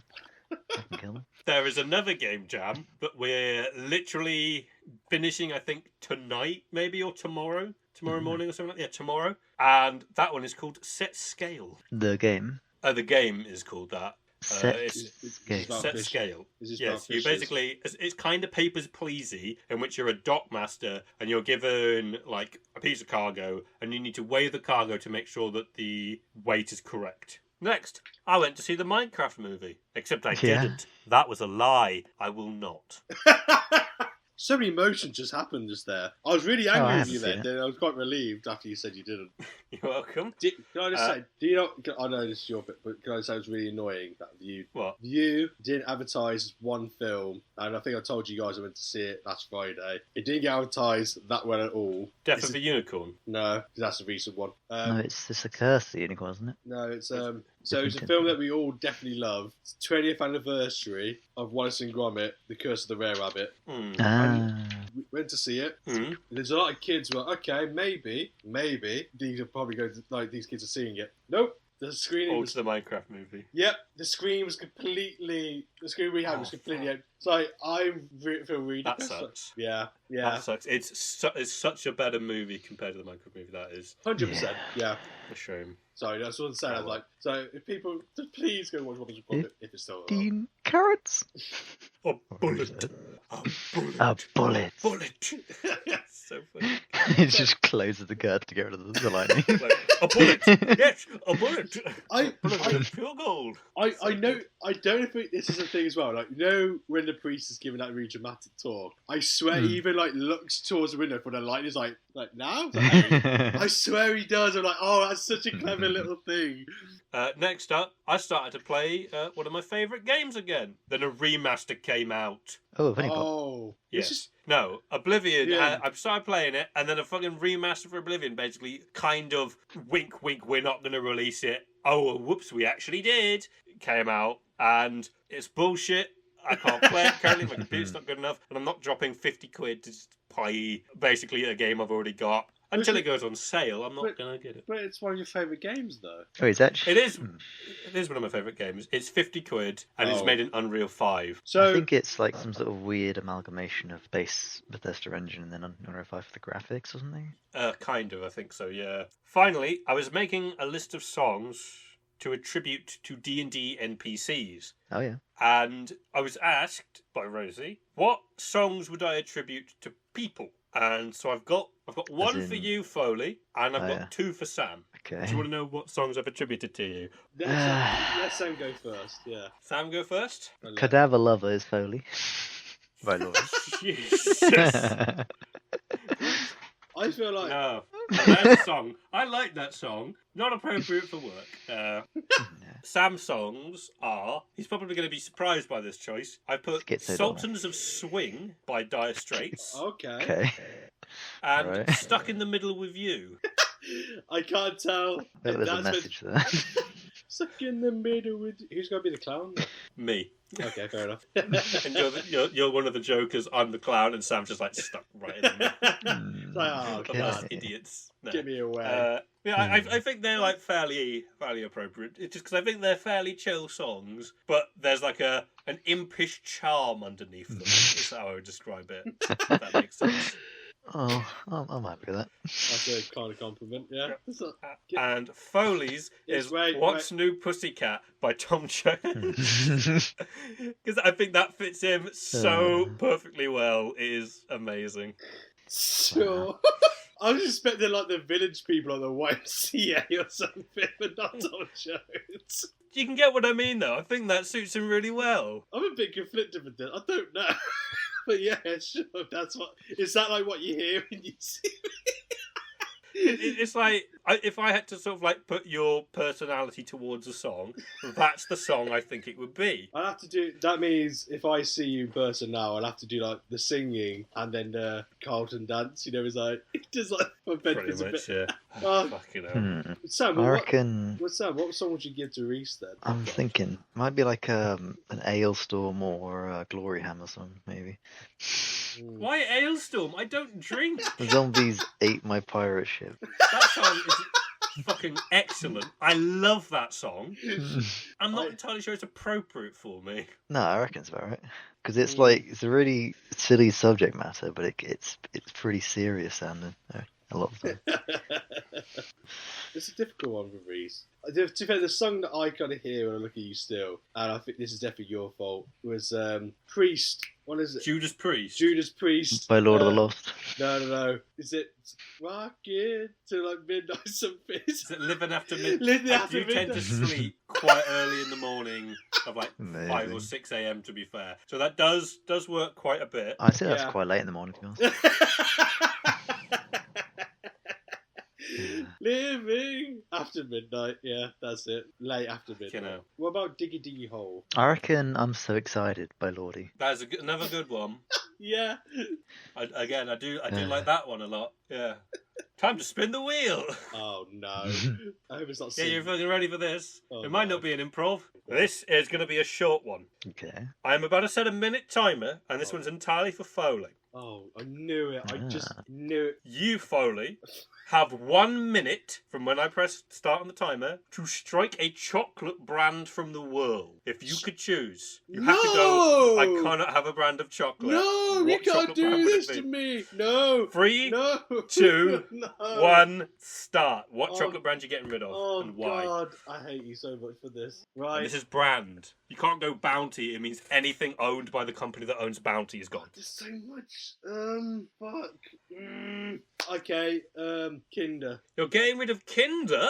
Kinder, because Why are you getting rid of Kinder? as much as I love it, there's only like 2 things that people just do is really nice. It's the Kinder Brennos, which I love. Yeah. And then you got the little kid sweets, but that's it. It's nothing like Cadbury's though. You got like, I don't know, you got all these other. No. Not getting rid of Terry's? Whoa. Fuck no, off. No, you can't get rid of Terry's. No. Like, I think Not getting rid of Toblerone? Toblerone, yeah, that one. Everyone forgets about that every now and then. Let's be honest. I don't know. Those, I think that's still. I feel like they haven't really done much. Time's up. I was going to say Toblerone's like the ultimate, oh shit, I forgot to give my dad a present. Toblerone. Yeah, I love the fact. Yeah, it's the one you get, but you don't get. Wait, did that do you? I swear I don't see the small ones anymore. It's like here's a big fuck off one. Like here's Yeah, you just get them a mega one, the mega Toblerone. the mega pyramid. Yeah. That's I feel like the obvious answer would be Nestle. Just before. Oh yeah, that's probably a good one to get rid of Nestle. Actually, genuinely, I found out 2 days ago that I was offered a piece of Toblerone from a small little box, and I was like, "Oh, whose Toblerone is that?" And I was told, "Oh, it's Dad's." I was like, "Oh, is he all right with us just snacking on the Toblerone?" He's like, "Oh yeah, that's fine. We got him this as a present." And I was like, "What? It's Christmas?" And I was like, I guess it's gone through reasonably well. Normally the last one, I'm like, oh no, Christmas 3 years ago. And I was like, 3 years ago. That Toblerone is from 3 fucking years ago. And they were like, yeah. Well, I was like, Jesus, they really do last. Yeah. It's probably just so traumatized from when they shrinkflationed it. He hasn't got around to eating it. Can't eat anymore. So let's have a quick little look. Products by Kinder Chocolate. Oh god. So that means really you are going to... Why are you making me put my age in? It's Kinder fucking chocolate. See, this is another thing. Why are they doing that? Another reason. So Asking personal questions. Don't like it. So, okay, Kinder Surprise Eggs. You're getting rid of Kinder Surprise Eggs and they're amazing. No. Kinder Joy. Kinder no. Chocolate Bars, both small and medium. Buenos. White Buenos. Hippos. Kinder Cards. Oh, I fucking love Kinder Cards. I forgot about I the love Kinder Cards. hippos. Yeah, you've gotten rid of those hippos. Kinder Ice Cream. Oh yeah, but Kinder Bonbons. Kinder Delice. You've gotten rid of all of those. yeah, but do you actually have any of those on like a regular basis? Like not on a Yeah. I agree. I he gets do. it, I have man. Kinder Cards on a regular basis. Hang on, they're owned by Ferrero. Yeah. SPA. Are they? Ferrero Rocher. Oh, so I got to get rid of Ferrero's as well. Yeah, Yeah, I'm having a look. Yeah, you got to get rid of Ferrero. Ferrero Rochers are gone too. That's fine. That's probably a bonus. No, that's a fucking no. That's I'm doomed us. Yeah, you've got rid of them. You've It goes on still. What have I done? Everyone owns everything. Yeah, a lot of people. It's like the everything. Everyone's Disney owned of by everything. chocolate. Yeah, it's like we got you, we fucking Cadbury's next. Fox's biscuits. Looks like you've got rid of those as well. That's fine. Like the chocolate shortbready covery things. Ferrera Candy Company. I don't know what they own. That American. They own a bunch of stuff. Nerds is basically the only thing from that I recognise. Oh, the sweet, like the little box of sweets. Yeah. Oh, I guess technically I said chocolate, so I don't think we'd have to bring that into that. But yeah, you've I basically reckon said, it counts. No, you reckon they count? Yeah. Well, Fair enough then. We're If it- apparently it- counting biscuits, Fox's biscuits. I mean, they're coated in chocolate. The ones I'm thinking of, like the chocolate shortbread Wow. ones. I think that's effectively. That's like saying, "Oh, Kit Kat doesn't count because it's got wafer in it." That fucking counts, mate. Well, it feels like I just did That's a wafer in it, Thanos in snap chocolate, you and know. like so many things. Wagon wheels you've gotten rid of. that's I mean, yeah. Maryland cookies. Oh no! Those are expensive Fuck anyway. off. So yes. Are we counting jammy dodges as well? Yes. At this point, you might as well. Oh, Tunnocks? what? There's no. I What? think you're like. There's no way they Tunnocks. own this much. Tunnocks tea cakes. Never. Heard of it. There's no way they own all them. There's no way. Yeah. Have we have just Thanos snapped and half of the fucking good shit just gone? Like, Yeah, exactly. That's why I knew this was going to be a tough decision, especially for you. And now you've just gone, oh, get rid of Kinder. It's like, well, we're getting rid of the entire thing of it. But And so all of Ferrero's gone. Well, it's their fault for not advertising very well. I'll put it to you this way. If you had said dairy milk and gone, we don't need all these different kinds of dairy milks, I would have gone, well, we'll take a step back and we're getting rid of Cadbury or whatever company owns Cadbury. All of that gone. To be fair, I should have got rid of Cadbury's because they're American now. big fucking You should have got rid of Hershey's. Fuck them. Yeah. No one has Hershey's. Nasty. Yeah, but like nobody cares about Hershey's in this country, so Exactly. it That's why won't we have should get rid of any positive impact. I swear. Didn't they Although say- having said that, I have been seeing American chocolate sections in shops, which is bizarre. Really? Yeah, because like, does anybody actually want to eat that? Oh, apparently Hershey is the one that owns Cadbury. Okay. So you would have got rid of Cadbury. And No. Kit Kats. Bollocks. That's fine. Reese's Pieces. They're all mine. Not your Give 'em back. pieces. Your piece. Cream egg. Oh, that's a shame. Less of a shame than when they were actually really nice. But still, Let's spin the wheel again, because that was a very short one. I'm traumatic. well, we dragged it out. We did drag it out a little bit. Oh, God. This is something that I added today. Right, and now you're regretting it. Though it's just going to be quite funny. Using one word at a time, create an Amazon review of a product that you either loved or hated. So what, are we alternating, or You're going to alternate. So Okay. we'll start with one of you. that we collectively loved or hated? You can decide right now whether you loved or hated this product, and then you need to try your hardest to put that one forward as you can. Okay. Alright. Never Have I been in such a angry state after having bought such a disgraceful lawnmower. Oh no, lawn. Is it technically one word? lawnmower is one word. I think. Lawnmower's one. Yeah, word, lawnmower. There you go. Lawnmower. Yesterday I used the lawnmower and burnt the school garden right after recess. I don't know why I'm American also. everyone One final sentence. Thought there must have been a short, fuse but in the lawnmower was a flame. flame. Oh, flame. Is that a Yeah. flame? Kaboom. 3 Out of 10 grass in flames. goodbye.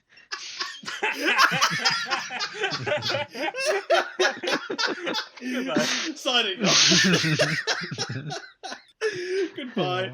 Just such a casual, angry review. The school's on fire. The lawnmower has a short fuse. And Everything's a explode. flame. Goodbye. Goodbye. Like, did the job kind of, but not properly. 3 out of 10.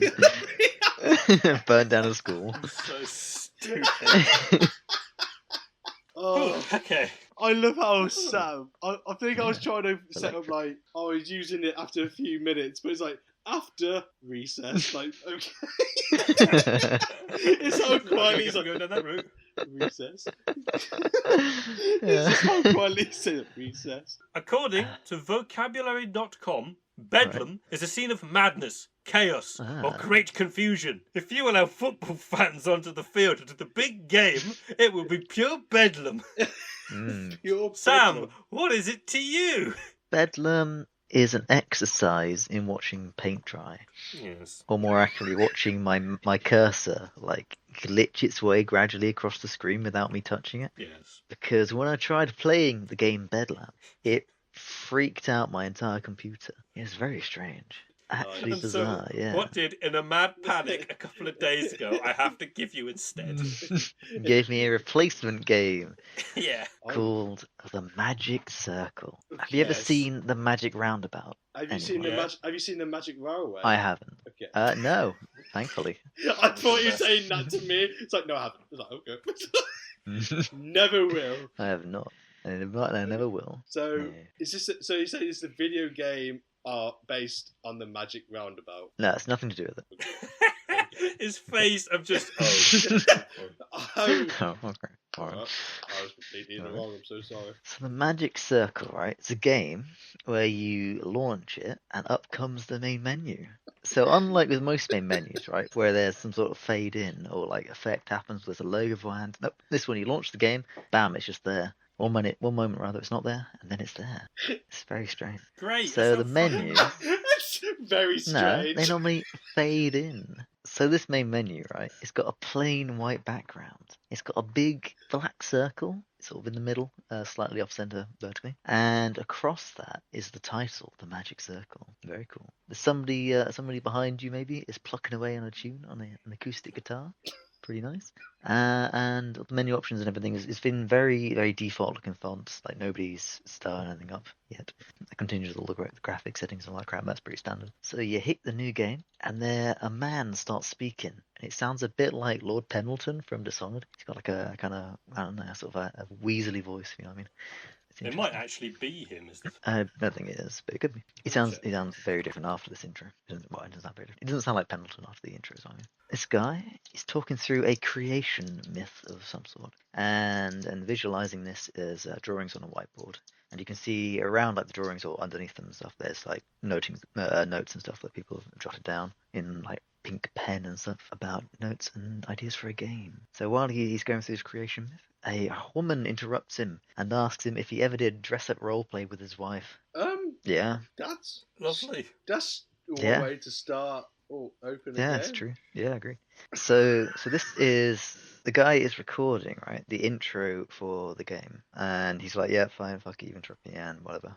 Guys, just use this take for now, and I'll re-record it tomorrow. And then, ding, your hero, you awaken. You're in a black and white sort of sketched room. It's kind of pencil-looking graphics, you know what I mean? It's round, it's wooden, it's got a domed roof, there's a bed frame, there's no mattress or bedding on it, or even straw and stuff. It's very strange. And there's a lantern ahead swinging. So you leave the room, and you're in a village. It's been burnt down. There's bodies riddling the place. They got arrows stuck in them. Some of them are mounted on pikes. Very cool. There's a nice smoke effects. They like fit the pencil sketch aesthetic of the game so far. Brilliant. And there's this disturbing cello music playing. Some sort of string instrument. That's behind you. You can knock on a door. Yeah, they're just standing behind you playing the entire time. You knock on a door and there's like a note that pops up, like a little dialogue thing, but it's a note from a dev saying, I need approval to put content in this building. And or if you knock on another one and they say, we've cut the side quests, so what do we put in these buildings now? That sort of thing. You can knock on one and the villager speaks to you and says, I don't have dialogue but because the script's not finished yet. Hint, hint. That's in very pointedly. So yeah, you progress there. You can see my mother. Yay! She has no face or textures, and she hands over my father's sword. And I say, "Is this my father?" And she's like, "No, it's everyone's father." Whatever that means. Maybe we're communists. I don't know. There's so as I take the sword, a big floating blue eye, right, pops into view and freezes me in place and then starts monologuing at me. It's the same voice as the guy who did the voiceover for the thing earlier. It's like, who are you? A new playtester? And then a red eye comes along. It's the woman that interrupted him earlier. And she talks to them as well. It's like, we're not changing this part-ish. So basically, right, the premise of this whole thing is that a couple of decades ago, the lead developer, he made a pretty successful text adventure game and started on the sequel, which was like an actual game rather than text. And that's just been in development hell ever since. And they've worked on it, made progress, scrapped it, restarted, and done that sort of repeatedly. Red is the woman. That's not her name, that's what I'm calling her. She was a well-known player in the original game, who then joined as a dev for the new project, and she's got fed up since, and she wants to leave and quit and stuff. But the company has rights to her likeness, her brand and stuff, and so she wants to get fired instead of quitting, which would, I guess, let her retain the rights or something maybe. I don't know. And they're pretty much holding that hostage. The company is practically broke because they're incompetent at making a game, I guess, given that it's been decades, I think, since it started. They need to get a demo ready for the E4 convention to get more funding or something, I guess. There's a girl who is a rather obsessed fan of both the game and of the lead dev-ish. She joins development as an intern originally and then gets properly hired at some point. I'm just going to call her intern the entire time, even though she has a name. And she's not actually an intern for most of it, but hey. That's how low rank she is in this team. You're just the intern. No name for you. Yeah, so you try and play through the game, right, for the first section, with the devs sort of interfering and making changes stuff in the world. You got Ish, he whinges about how can you write a story when the players can just kill the people in it. So like, maybe this guy's related to Emil Pagliarulo. So he demands that they delete combat from the game, and Red kind of like, that's an awful idea, and he's like, nah, I'm the lead dev, let's do it. So they delete combat, and so he... It's like, okay, great, the gameplay's gone.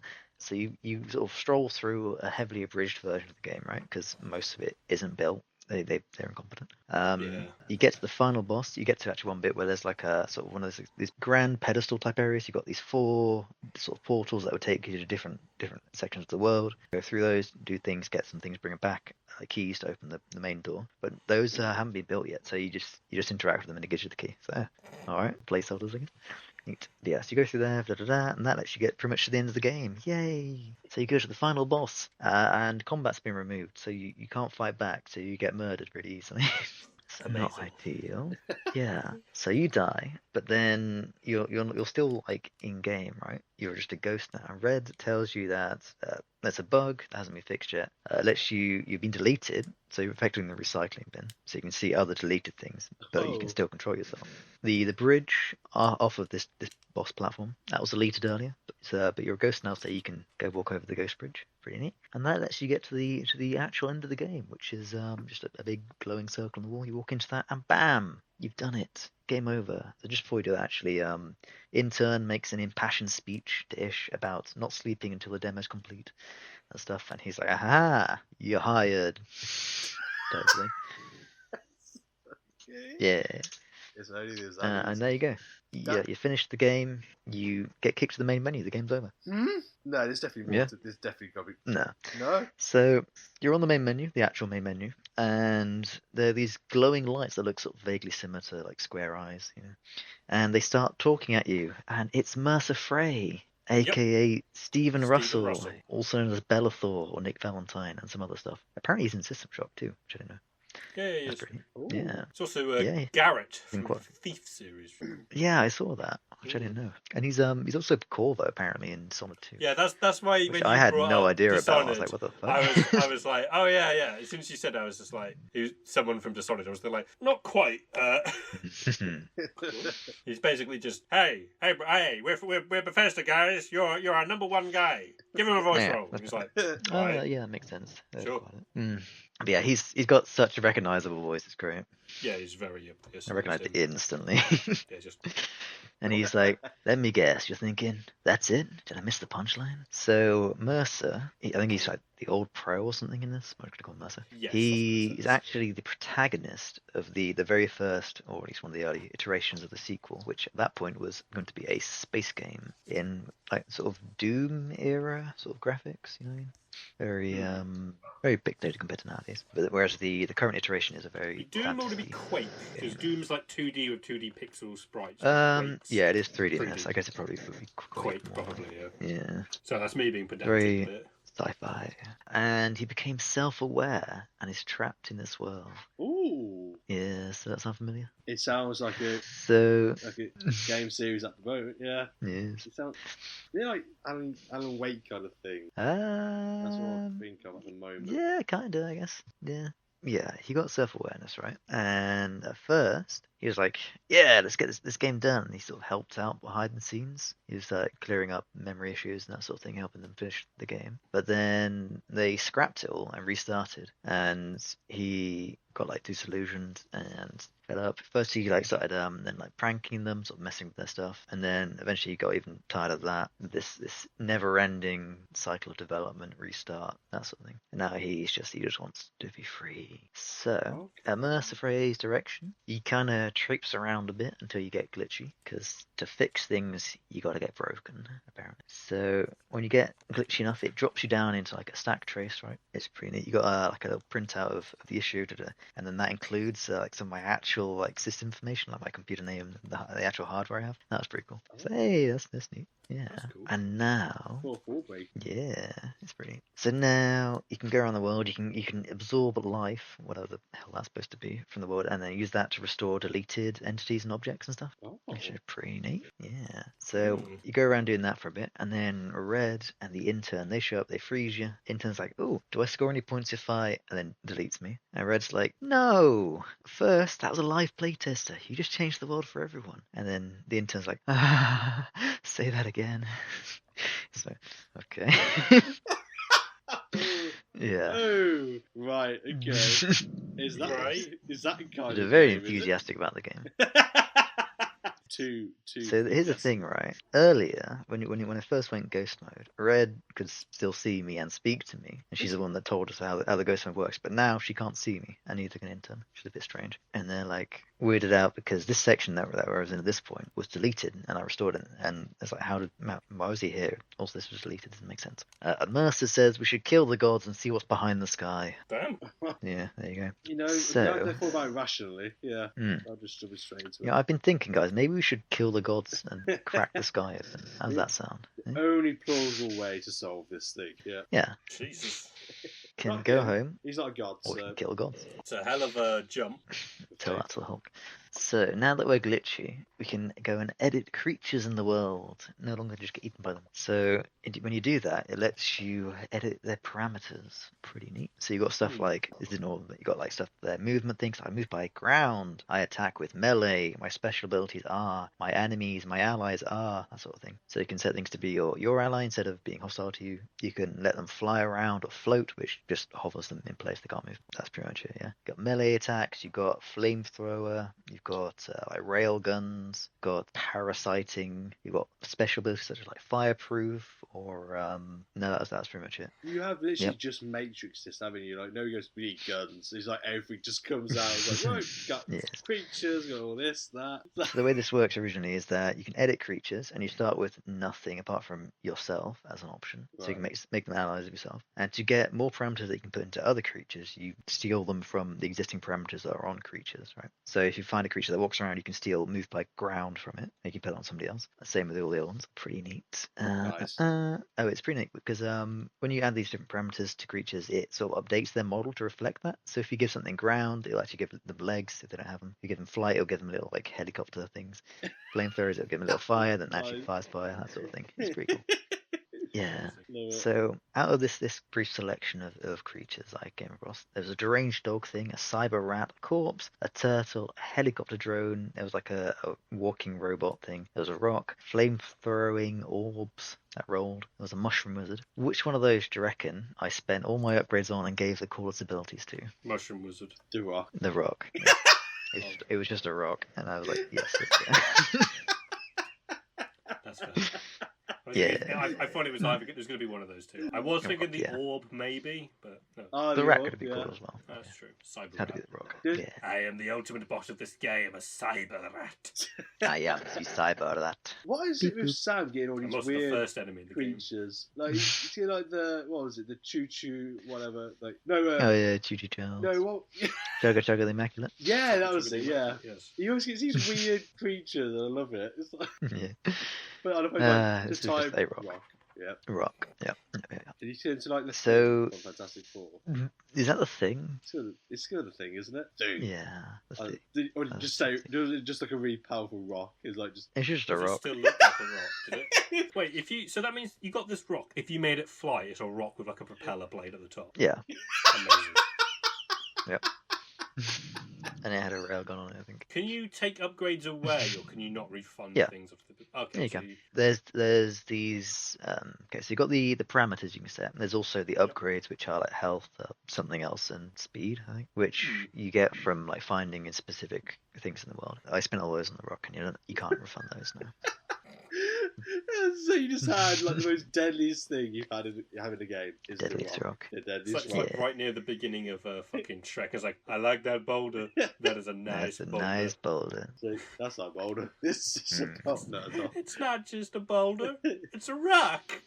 It's a rock with This propellers rock and is more like machine gun. imagine like a car wheel from the Flintstones. It's more like that in shape. Just a deadly machine. I can just see Sam saying it in the deadliest face. Where he just goes like, "That rock. This one can do this." Yep. We have a rock. Just Sam sat there in the dark, the only light coming from the game, staring deadpan at the screen, gives the Rock its final upgrade. A single tear just rolls down his face. Beautiful. We should have won Game of the Year. This was robbed. Yeah. You know that meme format where it's like the scientist with the test tubes. Like finally we have a rock. A cyber rock. It's like Cyber rock. just blue tacking like propellers to one. Yes. Beautiful. Yeah. It's at Roosevelt. It's like the only thing that people should fear is death itself. Just holding the rock. Like, yes. And this rock. Death is Yeah, not and at this rock this as well. rock. It's like, yes. We defeated them through the power of friendship and this rock I found. Bash their fucking brains out on the side of the road. It's me, Jesus. friendship, me, love, me, happiness, and me, physical violence. Rock. This rock. Don't play rock, paper, scissors with Sam, clearly, because we know what happens. It's like, It's like rock, paper, scissors. I got paper, so I win. And then it's just from off screen, just a rock slamming into the person's face. Puny paper. Rock never loses. Rock is the strongest. You cannot defeat it's the just got rock. machine guns and everything on it. It's not even a. It's like a Terminator Bunk rock. tried to kill the rock, but it was slain. You can never kill the rock. So this is probably the longest continuous section of the game, where you're just going around the fantasy world, the current iteration of it, with plus like some restored sci-fi zones that you've restored, and then mixed in, sort of intertwining. You go around, you collect parameters and shit, you kill some stuff, and the goal is to go up the cliff and then somehow reach the intern's little eye avatar, which is building the demo off in the distance, trying to get it done in time for E4. The way you do that, which I eventually figured out, is you get a minion that can fly and which you can stand on, which in this case was the rock, quite conveniently because it's flat. So hop on that and just tell it to go over to the intern and then hack her. Does it just skim Neat. towards it? Oh, that would be just so helicopter funny if away. it just goes across the water. You just go hop, hop, hop on the water. Like water's I did the have to shouldn't be. piggyback across some lava with some rocks, which Oh, I need. that's Yeah, good, actually. I gave them Oh, fireproof. Wait, Brilliant. are rocks fireproof in general? You'd think so. I But think if it they don't depends have on the what trait, the type then of yeah. rock and how hot the rock is. Like if it was obsidian, Good point, yeah. yes. Yeah. If it's sandstone, no. Ooh. Well, they vaporize if they don't have fireproof as a trait. So. Well, yeah. I would imagine if it's a rock from the surface, it probably wouldn't be. Generally, it's igneous rocks are a bit more resistant to heat than a The sedimentary. thing you got to rock. understand, right, Why am I just is that a seeing, rock is only as rock-like as you why am I like it to be. Why am I just seeing Sam just putting, like the blanket, like the fireproof blanket, just wraps it up. Like, there you go. It's like, you are now fireproof. There you go. You are now fireproof. Just give it to the mushroom wizard as a cloak. Like, yes, you are now fireproof. Go better stand than in that lava. It's better than like the fucking Warhammer Orcs one, because they would just spray Yeah. paint it red and be like, "See, red means fireproof." Throw it in like in the lava, and it would work. Honestly, fucking love Chugga. Warhammer Orcs, Foley. Just very briefly for you, Warhammer. The way Warhammer Orcs work is they're all magical creatures, but they're dumb as rocks. Right. Funny enough, Funny they're enough, yeah. incredibly They're all stupid. mushrooms. However, their magic is if they believe something does something, Collectively. it does that. Yeah, collectively as a race. If they all believe something, which is why a lot of their vehicles like spray painted a certain colour, because And they get all stripes on believe them so they this go goes faster if it's this colour, and because they all collectively as a race believe that, it It does. works. None of their creations actually make sense mechanically or anything. Yeah, It's just like- because they believe it should work like that it does. The power Like, of belief. literally, it's like they're hated by the humans because it's like, oh, we've got this thing, and because we believe it does this thing, it does this, and they're like, that's literally just a rock you painted purple, and then they can just, it's like, yes, but purple means bouncy, and they'll just bounce it up and down like a basketball, and it will bounce, and they'll be like, I saw you spray that purple, bouncy rock bouncy because purple. What? No. Anyway, back to No what idea. Sam was Yeah, talking about. sure. He spray painted this rock red, and and that's fireproof. Oh, he's And covered then I it with a flew blanket. it. I flew it over to the intern and I hacked her. So that then switches with my magic axe hands, sure. Yes. And that switches me to her perspective, right? And her controls freeze up, and she starts freaking out because she's short on time for the demo. So Mercer Frey goes into the typing thing, pretends to be IT support. It's like, I'll get there eventually. Amazing. And she's like, I don't have time for this. Come on. And then like he's like, no. I can't be angry at tech support and stuff. So you can actually like hear her speaking and stuff. start time. Oh. And then he eventually turns on. He's like, "Yep, yeah, you need to reboot." And she's like, "What? I waited 10 minutes for that." I don't have time to reboot. I'll just shut down and finish the demo at E4. It cuts forwards to her logging in at E4. So she is desperate enough now to get this finished that she'll give some other massive fans of the game and stuff some early access keys and let them in to help her finish the demo in time. So you get a nice little time lapse of the day of them building a level, and they actually do fairly well. And then they fuck off. Ish kind of rings the intern up. He's a lead dev, and he's like, "Wow, you did this all by yourself? Wow, that's great. Well done. Pretty neat." You're So- fired.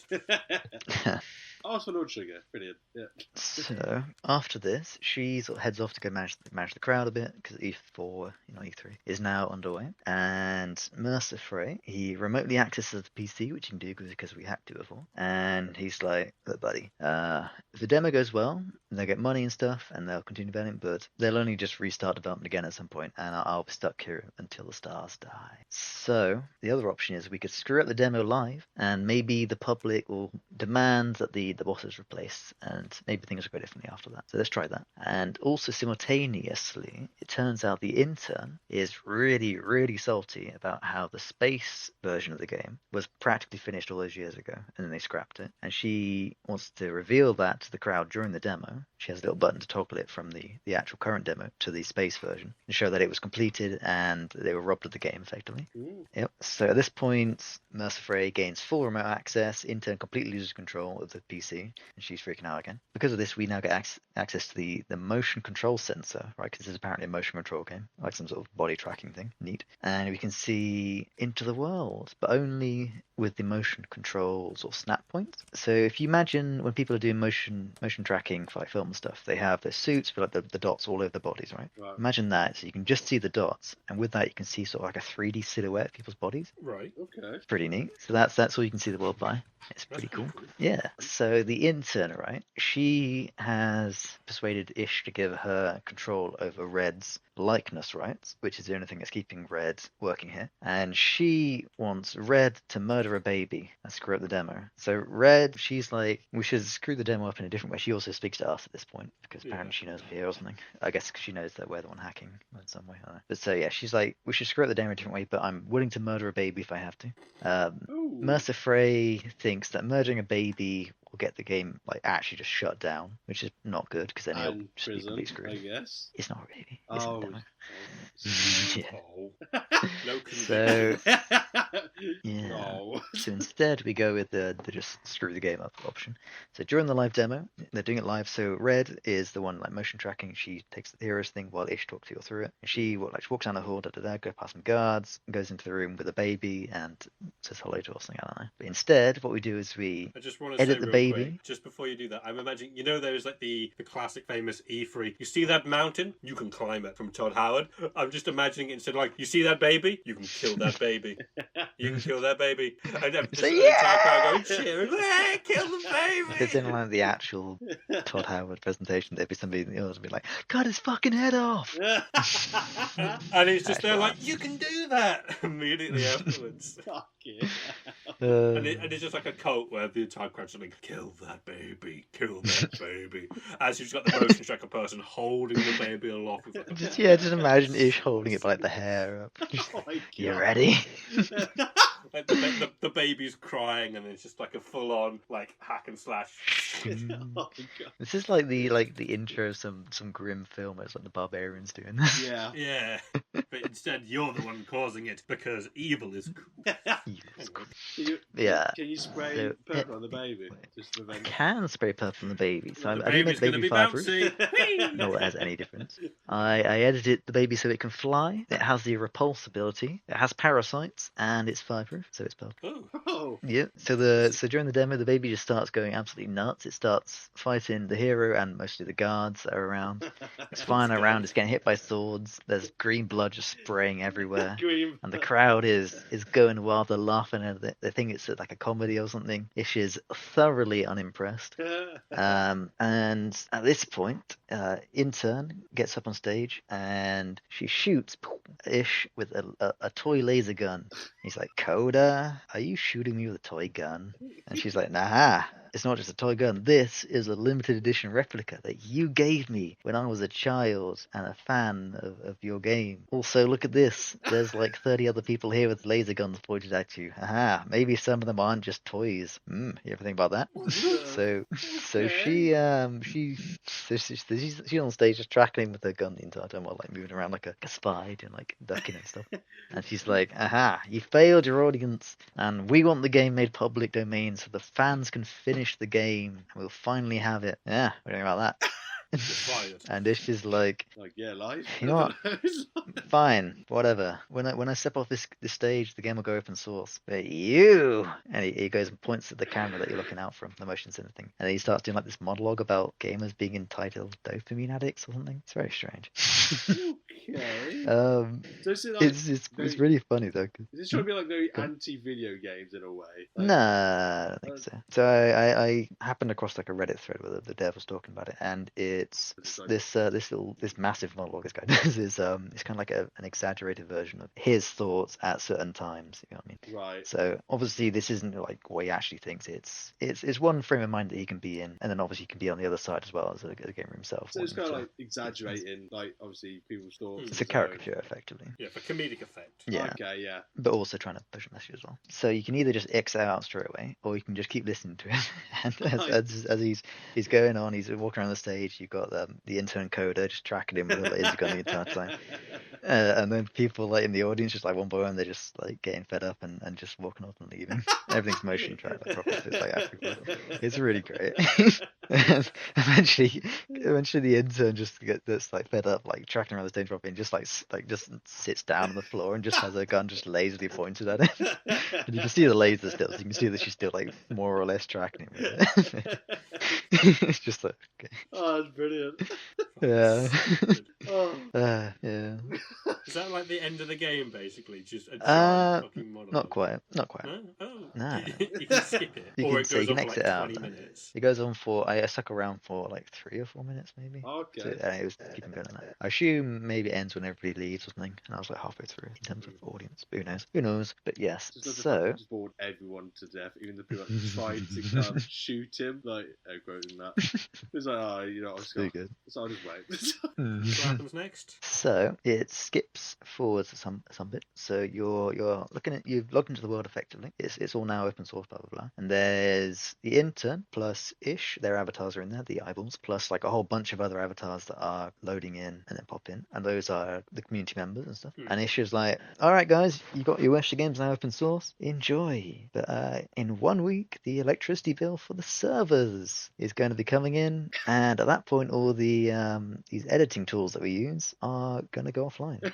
And good luck then. So you guys can compete, and whoever gets the game shipped and cash flowing by that point gets control of the project. Intern then tries to get everybody to work together. She's like, wow, we did it guys, we've got control and stuff, you just need to work together. But they all just kind of go nuts and start like freaking the world out, tearing things up, messing around, or trying, who knows which one. And all the props and the world elements flying around, all the different physics interactions, they just absolutely tank the frame rate. It's unplayable, and so you quit to the main menu, and there you can talk with Mercer Frey in peace. So did they cause like an apocalypse within the game? Sort of, kind of, yeah, maybe. It's like when you go on an online server. In Gmod, it's probably the closest analog, and you just put a bunch of things around it, then just launch them around and stuff, and eventually the server will be unable to cope and kill itself. Yeah, as you do. Yeah. But so now, so now we can hop into just like a secluded area of the world where we can just work without people interrupting us. And Mercer gets us to use the creation tools to build our own little demo. Ain't that nice? Although it's not really a demo, it's just the actual game because we ship it. Yeah. So you can place down the like proper map tiles, like the big sort of modular sections. You got like caves, you got underground sanctum type things. You got the sci-fi assets you can use, that sort of thing. You got creatures you can use, which are obviously the ones you've seen, sci-fi and fantasy and stuff. You got loot, sci-fi, fantasy. You got health, same, and you got the creatures that you can assign as allies instead. And once you've built a world, you can get Mercer to take control of the hero character and play through it for you. And he'll rate how it goes. He has like a boredom meter that goes down and stuff like that. Nice. So you're making your own little game here, effectively. It's a very simplistic dungeon crawler, but hey, Neat. Hmm. And if it's good enough, if he rates it well enough, you can ship it and you become the lead dev of the company. Yay! Despite the fact it don't exist. And Well, the you do. electricity You're bill actually goes up in a person. week. So... No, if you ship it, then everything's fine. Oh, okay, yeah. GG, yeah. GG. So you do that. It's neat because Mercer's like a very jaded dude at this point, and he's playing things. He's like, haha, well, I'm actually enjoying myself. Is this what fun is? Type thing. Is this what fun is? So he doesn't mind because he's trapped there though, isn't he? So he can't. Yeah. Okay. So when you properly ship it, that frees him. Oh. He gets to go. Woo! He gets shipped out or something. I don't know. Freedom. Freedom. I don't know. Maybe he goes into the ether and starts haunting the internet or something. I don't know. Oh, so Either way, I don't know. So It's good. It's a good thing, I think. so he's free from the game, but then he has more freedom because he's out in the internet. Like... I don't know. But so you can make sequels, right? You can keep making levels, right? Sequels, and he'll play through those for you as well. So I don't know. Maybe it's just that he has the freedom to come and go. He's never got his schedule, has he? So he might as well just come and help you. So... Yeah. I mean, if he actually enjoyed himself doing your game, then there's no reason he doesn't go, oh, you got another thing for me to actually like? I'm back. Cool, let's go. Yeah. So no, Exactly. I'm done with that now. So Red, she goes, you know what? You're in charge now. Maybe things will be different. I'll stick around, and then never interact with you again. Really. Intern, her contract shockingly didn't get renewed, so she's back to being a Let's Player, and you can watch her streaming your game after you release it, which is pretty cool. Kind of fun. You see her playing through it, yeah. And she'll like feel like, oh wow, this explains so much of the lore over things. Oh, yeah, you can put in like little story bits where you just got like a text book you can type in. It's pretty neat. Yeah, that's like that. And then it's just like, let's add so much to the lore. I can't wait to theorize of this. And she might like I'd be like, I'd be really willing to help clear this up for the next game if you want to have me back. I think. Maybe everything I did was worth it. Aiming a gun at someone. Yeah, laser pointing. But maybe some of them aren't. Yeah. Okay, There you go. Nice. I haven't got full words yet, actually. Oh. I would say, do you want me to give you a little minute? Or Yeah. Well, in that case, I'll ask you, is there anything particularly memorable about the game? Mercer Frey. I mean, yeah, that's fair. He's a memorable man. Honourable. Oh yeah, there's little bits where you can see like audio logs and stuff that have just been like left over from various times during development. So these are either like recordings that were meant to go in the game, or like developed commentary, or just random bits of audio that got stuck in the file somehow because they record everything in their offices apparently. That's pretty neat. You can see like there's one where you hear Red when she first joins the company, and she's a wide-eyed, young, enthusiastic development type thing. Whereas now she's just like, I just want to be fired. If that doesn't sum up everyone's work, I don't know what it does. Oh, there's one where the intern is invited to Ish's house or something for a party, and she's like, it's like the audio of her walking through the woods on the way to it, and she's like, okay guys, yeah, I'm kind of worried because Ish and his wife, when they were together before she left him, they were swingers and stuff. So I don't know what's gonna happen at this party. Everyone got their car keys. Yeah. I'm a bit worried. I'm walking through the woods. Oh no, they're wearing cloaks. Oh joy, this is gonna be strange. I think. Okay. Okay. Well, I hope she enjoyed that.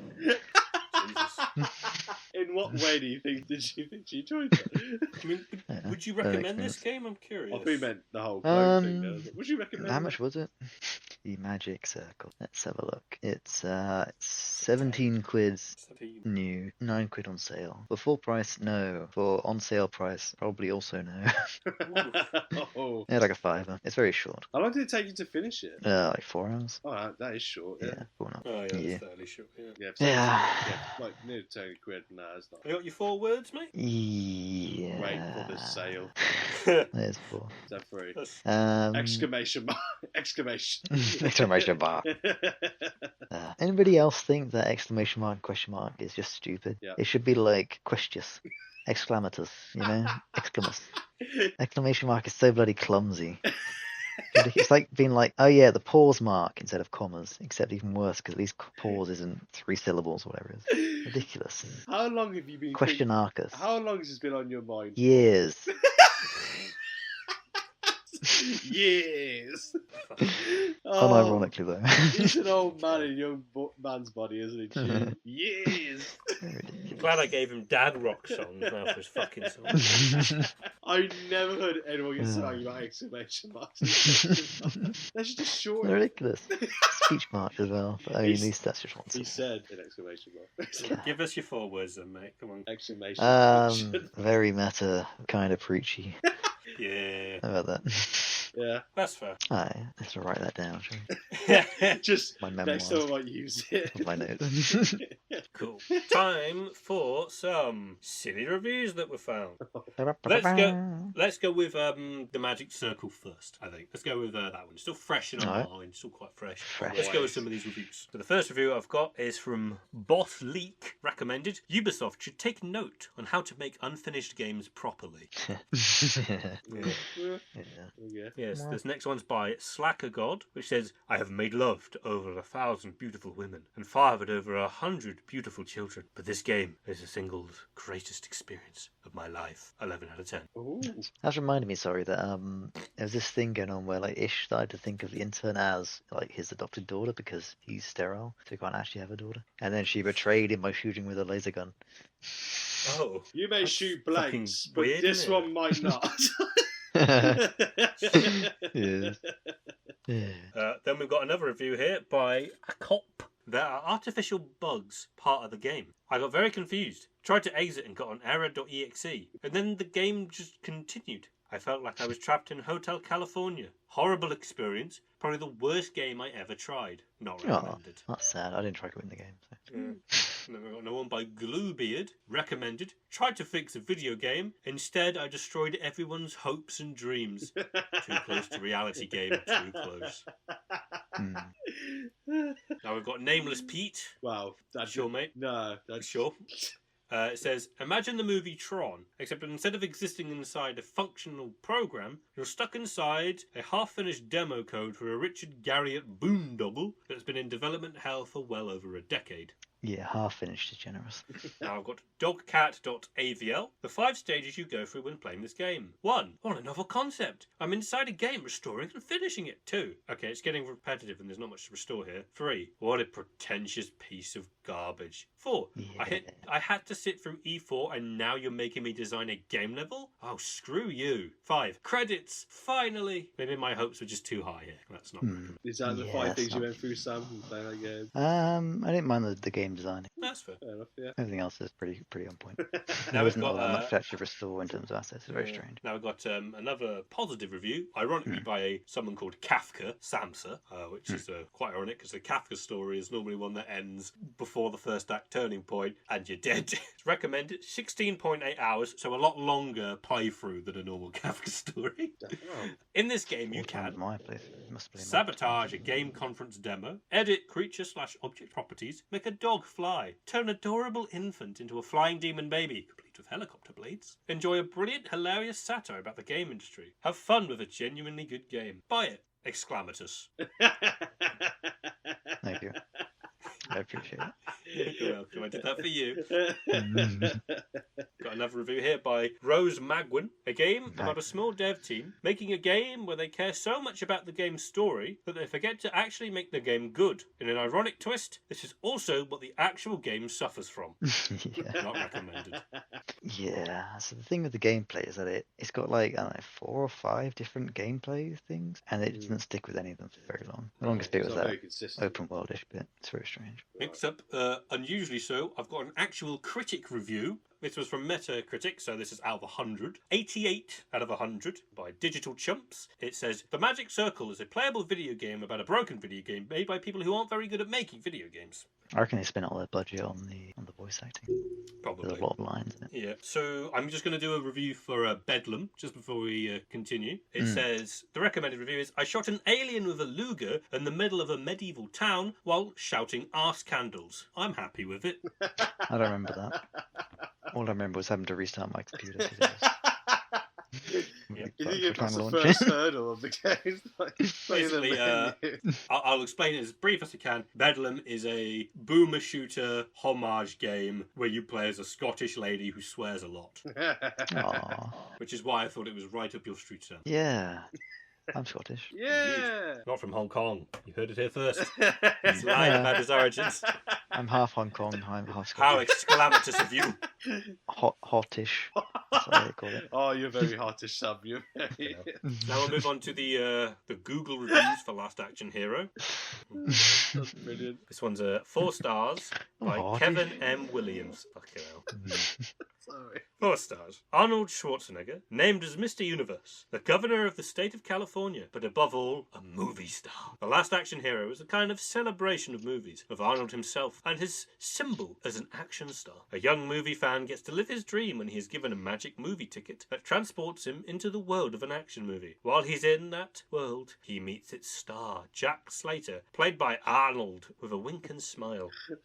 Charles Dance salaciously luxuriates as the villain. Between Arnold's signature one-liners and a cool concept, the movie is precisely that. Cool, like the best of Arnold's flicks. Neat. Does. That was mostly left in for the salaciously luxuriates. Salacious luxuriate. Very hottish way to say That's it. what the intern does. Yes. This one's 5-star by Dustin Young. It's a 5-star review. This will be the first movie I ever rated. You know why. Because it really is that good. I watched this movie a few times as a kid. I had the Last Action Hero figure, and of course identical boots. Jack Slater was my favourite hero. I'm not a huge Arnold fan either. This movie, Kindergarten Cop, Commander, Terminator 1 and 2, and Predictor are the only ones I like. Anyway, watching now as an adult, I can appreciate the pure geniuses of this movie. It was so far ahead of its time, and unfortunately a lot of people couldn't understand it. It's in my top 3 all time, and maybe my favourite. Definitely worth a watch. There's a lot of ellipses in there. I don't know if you can tell. We could have finished the movie. And of course, the matching shoes. That you know, Malcolm, So yeah, of course, obviously. remember Malcolm in the Middle? You know his best mate Stevie, who has to take a breather every time he speaks. I think he might have wrote the review. Fucking hell. Like, It was just the way that I was just like, well, I guess I'm pausing now. just like, oh, it's going to be that kind of review. Well, at least he enjoyed it, though. I hope he says the action figure. Yeah. We Next have up... saying in my country about this film. Oh, fucking hell. Not again. He's back. Next up, we're up to the Letterboxd reviews, which is there was a lot of negative Google reviews, but they were all like 4 paragraphs, and they're just really disparaging and rude towards a lot of the stuff in the film. Is it one of those when they're trying to sound really pretentious with this kind of film? I would say a lot of it was. Yeah, where they just can't accept dumb fun. Like, it's actually good. Yeah. Yeah. So the first one, Letterboxd, 3.5 stars by Willow McClay, which is, worst part is that in 2019, this kid probably has a popular YouTube channel where he points out plot holes and inaccuracies in movies. Oh dear. Right. Okay. Next, we got 3.5 stars by Matt Singer. Great concept, great poster, great Arnold Schwarzenegger performance, considerably less than perfect in a lot of ways. Then again, when a movie inspires a toy of Schwarzenegger dressed as Hamlet, complete with an action feature faithful to the original Shakespeare text, wherein Schwarzenegger Hamlet launches a skull out of his hand as a projectile weapon, perhaps that is kind of a perfection unto itself. Oh. That does sound rather. Go on, when to Oh, put it. skull projectile launch, yeah. Next up, we got 4.5 stars by Eric Suzuka. To me, this is a nearly perfect movie, but I'm removing half a star for having a disgusting shit boy. That's what it says. Dennis. What's his name? David or What's Dennis. the protagonist's name again? Danny! Danny, that's the one. Danny! Are you okay, Danny? Danny. Are you alive, Danny? Uh, As he's just looking off the top of the roof. Danny! I'll get you, Danny! I'm coming to get you, Danny. You okay, This Danny? next one, Danny. Danny. 4 stars by Mark Mooney. You've seen those movies where they say, make my day, or I'm your worst nightmare. Well, listen to this one. Rubber baby buggy bumpers. Ha! You didn't know I was going to say that, did you? Jack Slater. Nice. Underrated 90s action comedy with Arnie dishing out one-liners, knockouts, and blowing shit up in glorious fashion. Yeah. Specifically the ice cream truck. Yep. Yes. Yep. Next, we've got a Rotten Tomatoes review. 1 star, Scott W. One of the characters He's is called Scottish. Leo the Fart. That's all you have to really know about it.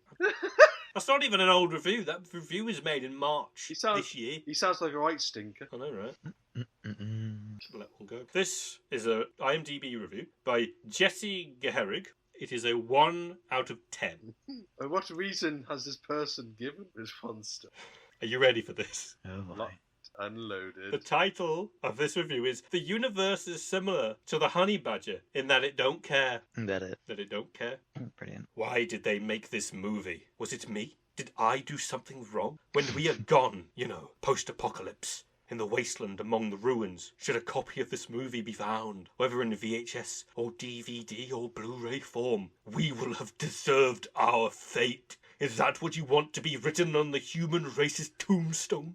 Etched in huge letters upon some cold black monolith moving through space. We made this piece of shit movie. The universe means stuff, Matter and energy and meaning are all connected. What the fuck do you think the universe is going to say about The Last Action Hero? You think the universe is going to admire that Arnold Schwarzenegger made a hollow, self-indulgent cash grab movie? You think the universe will be impressed with that?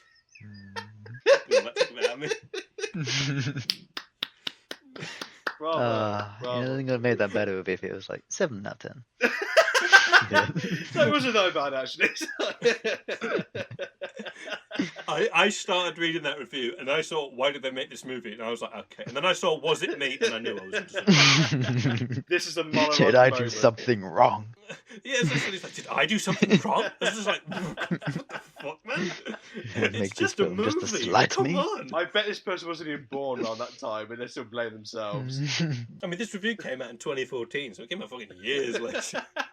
It's a bit late to be asking if you've done something wrong by that point. It's like, but I love how I don't know when they said, oh, the tombstone of the universe, or like the earth. I'm like, I don't, okay. Tombstone of humanity. Etched in huge A letters blackened upon some monolith. cold black monolith moving through space. Like, that is What do incredibly... you think the universe will have to say about this?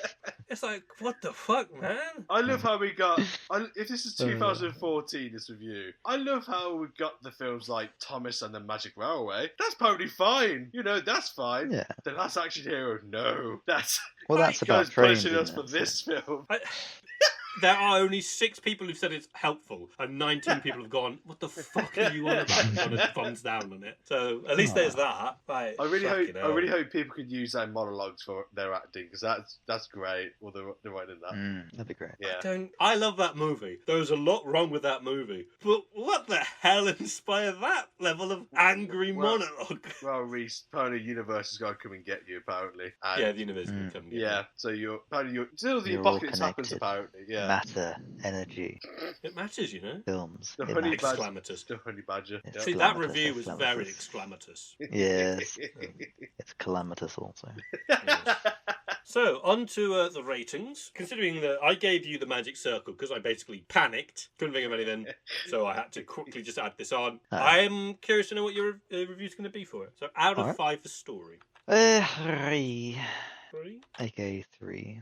They were mostly well-written characters, and I think it mostly accomplishes what I think it set out to do. But it's too meta and preachy for my taste. I'm not a huge fan of meta commentary type things in general. That's fair. Yeah. How about gameplay? It's 3. It's an underdeveloped mess, but that's mostly intentional. It's often too eager to take away control from you, or to give like the illusion that you can do things, but actually just waiting for people to finish talking and for something else to happen. And then it switches up gameplay quite a lot, as in completely switches it to a different gameplay thing entirely, which leaves them more just being half-baked or And quarter-baked, maybe a third-baked. Third baked.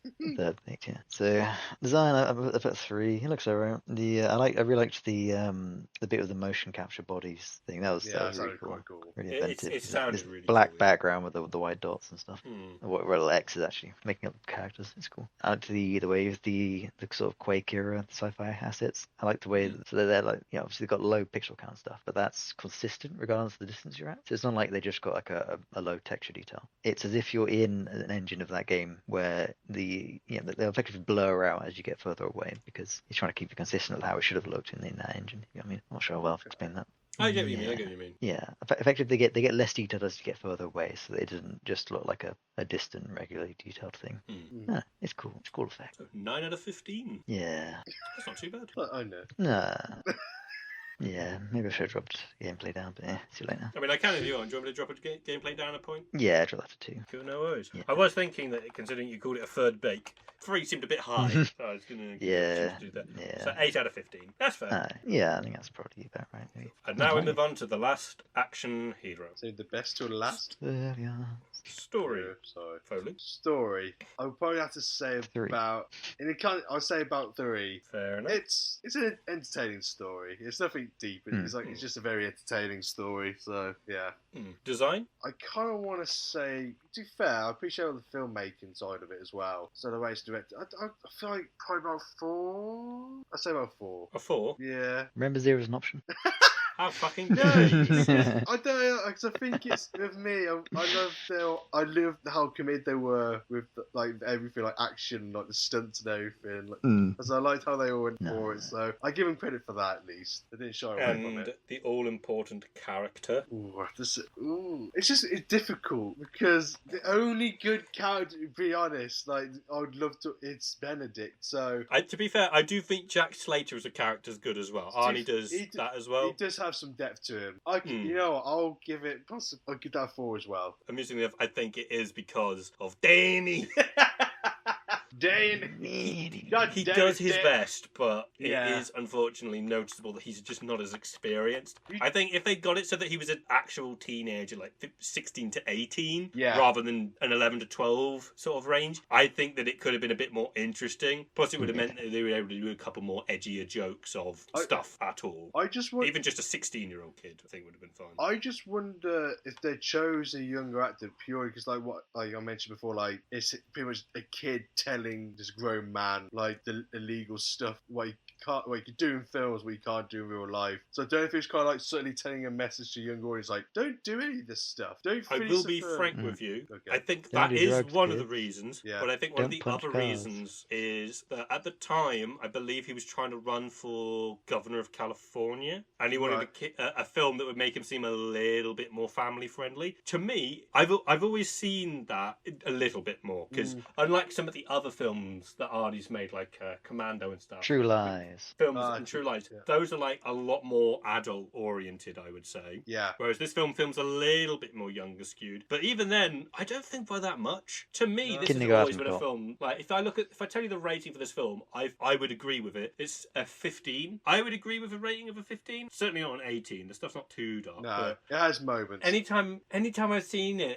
people talking about it, they've always been there like, oh yeah, it was only because we're trying to appeal to the younger audience. I'm like, that doesn't hold weight to me because to me the film's still a 15. So kids wouldn't have been able to see it for quite a while until it came out on VHS at minimum. It just has some like dark moments in it, like surprisingly. Like the bit at the beginning where he's basically held at knife point and forced back into his home is fucking dark. It's so out of the blue as well. Like it's a complete tonal shift. Like anytime I watch that film, I love this film. That bit always catches me off guard about how aggressive the scene is. Every time. Yeah, true. Because he actually makes a reference to. Is this why he makes a reference about the governor? I just realised there's a scene. I don't know if it's like him playing himself on the red carpet. It's like, you expect to meet some people. He's like, oh yeah, tell me when the governor comes. I'm like, is this? It's something like that. But I was like, is that? It was like, oh, that's weird, like foretelling, like foreshadowing. But I was like, oh, okay. So guys, what do you think the link was? Oh, I forgot about this. I reckon it had Arnie as a voice actor in both.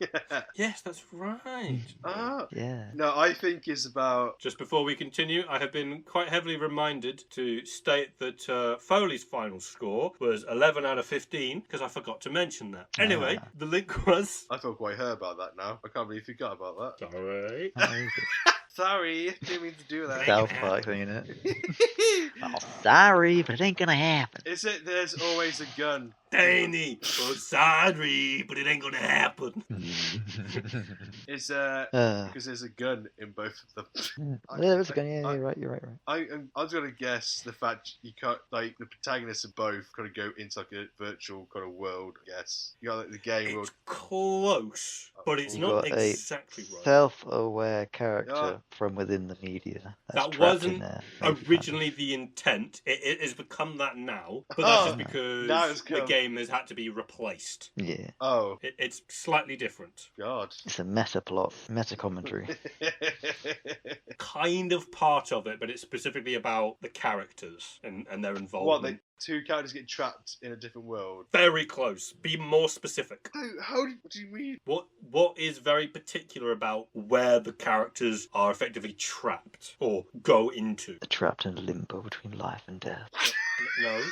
God, that's dark. Is this Fucking hell. something that they... Back up a bit. Not quite. Because it's something that one created and the other one loves. I don't know. It's not quite that. Oh, God. Just think in terms of what your one is and then what Sam's one is. I mean, I want to point out that the player character is never actually trapped, I don't think. Trapped isn't the specific word I'm looking for as such. It would have been more relevant with the other one in Bedlam, but Right. it's still involved in what it is. You're very close along the right lines with the whole meta thing, but it's very specific wording I'm looking for. Oh, God. Go into the world and you change it. I don't know, they get kind of stuck in their fantasy. I don't know. You're so close. You're so close. It's just the one specific phrasing I'm looking for. Why can't you not just give us this? Come on, just put us on mystery. You wanted the connections to be tough. Do you want me to just fucking go, No. strange again, mate? No, okay. You can do this. I believe in you a little bit. Got Stephen Russell in it. I'm relying on Sam, to be honest. My brain's going to fry. What's the closest one we've gotten so far? The closest one you've got so far is that it's the whole meta thing and characters interacting with stuff. You've got characters aware that they're in a media thingy and they're influencing its outcome as a result of the being self-aware rather than being in a media thingy. The You're media thingy is interacting correct. with characters that are self-aware that they're in media. They're both They're interacting with you too. breaking? I don't know. No, Oh, God. That's the meta commentary bullshit. you're constantly just being very close. You're just skirting around the specific one I'm looking for. Other than like skirts. Give me a hint. What was the name of the thing I got Foley to review? What is the name of the thing that I Last got? action here. Yes. And The what is the magic name of the circle. Cool. And what are they? the last. Is the last. Is it the... No. What? What are they? The names of the media. That's in the What is media. the magic circle and what is Last Action Hero? Magic Circle is a game Yes, and in the game. It's a film in a film. yeah. So that's... Is it? That's not. It's you're so close to the phrasing I'm looking for. Self-aware characters in a game within a game or a film within a film. I think So it's like... we'll give Foley one last guess. But I otherwise, I think that's don't potentially know. close enough. Is it like being literal? I don't know. I don't know. Is it layers of nested films and games? Close. Shrink that second bit to one word. Layers of nested media. That's close enough. I'll take that. It's characters going into or interacting with their media. So Sam's playing a game that is in a game. That's alright, and I said Foley's that. watching a film where a character goes into a film. Remember that one where I said like just this long string of words? I'm pretty sure I said that they were influencing. I was looking for the media. medium specifically. Characters going into or interacting with their media. I was trying to find that specific thing, or medium, media, that kind of thing. Anyway, thanks for watching or listening to this episode of the podcast. Yeah, thank you. Hopefully, you didn't get as annoyed as they did. Make them guess what the fucking thing was. Remember your media. Bye, guys. Bye, guys. Bye. Bye. Good night or good morning. Thank you for watching the Janky-B-Cast. You can find Foley at his YouTube channel, Dopey Mr. Foley, and Sam at his house. Scotland.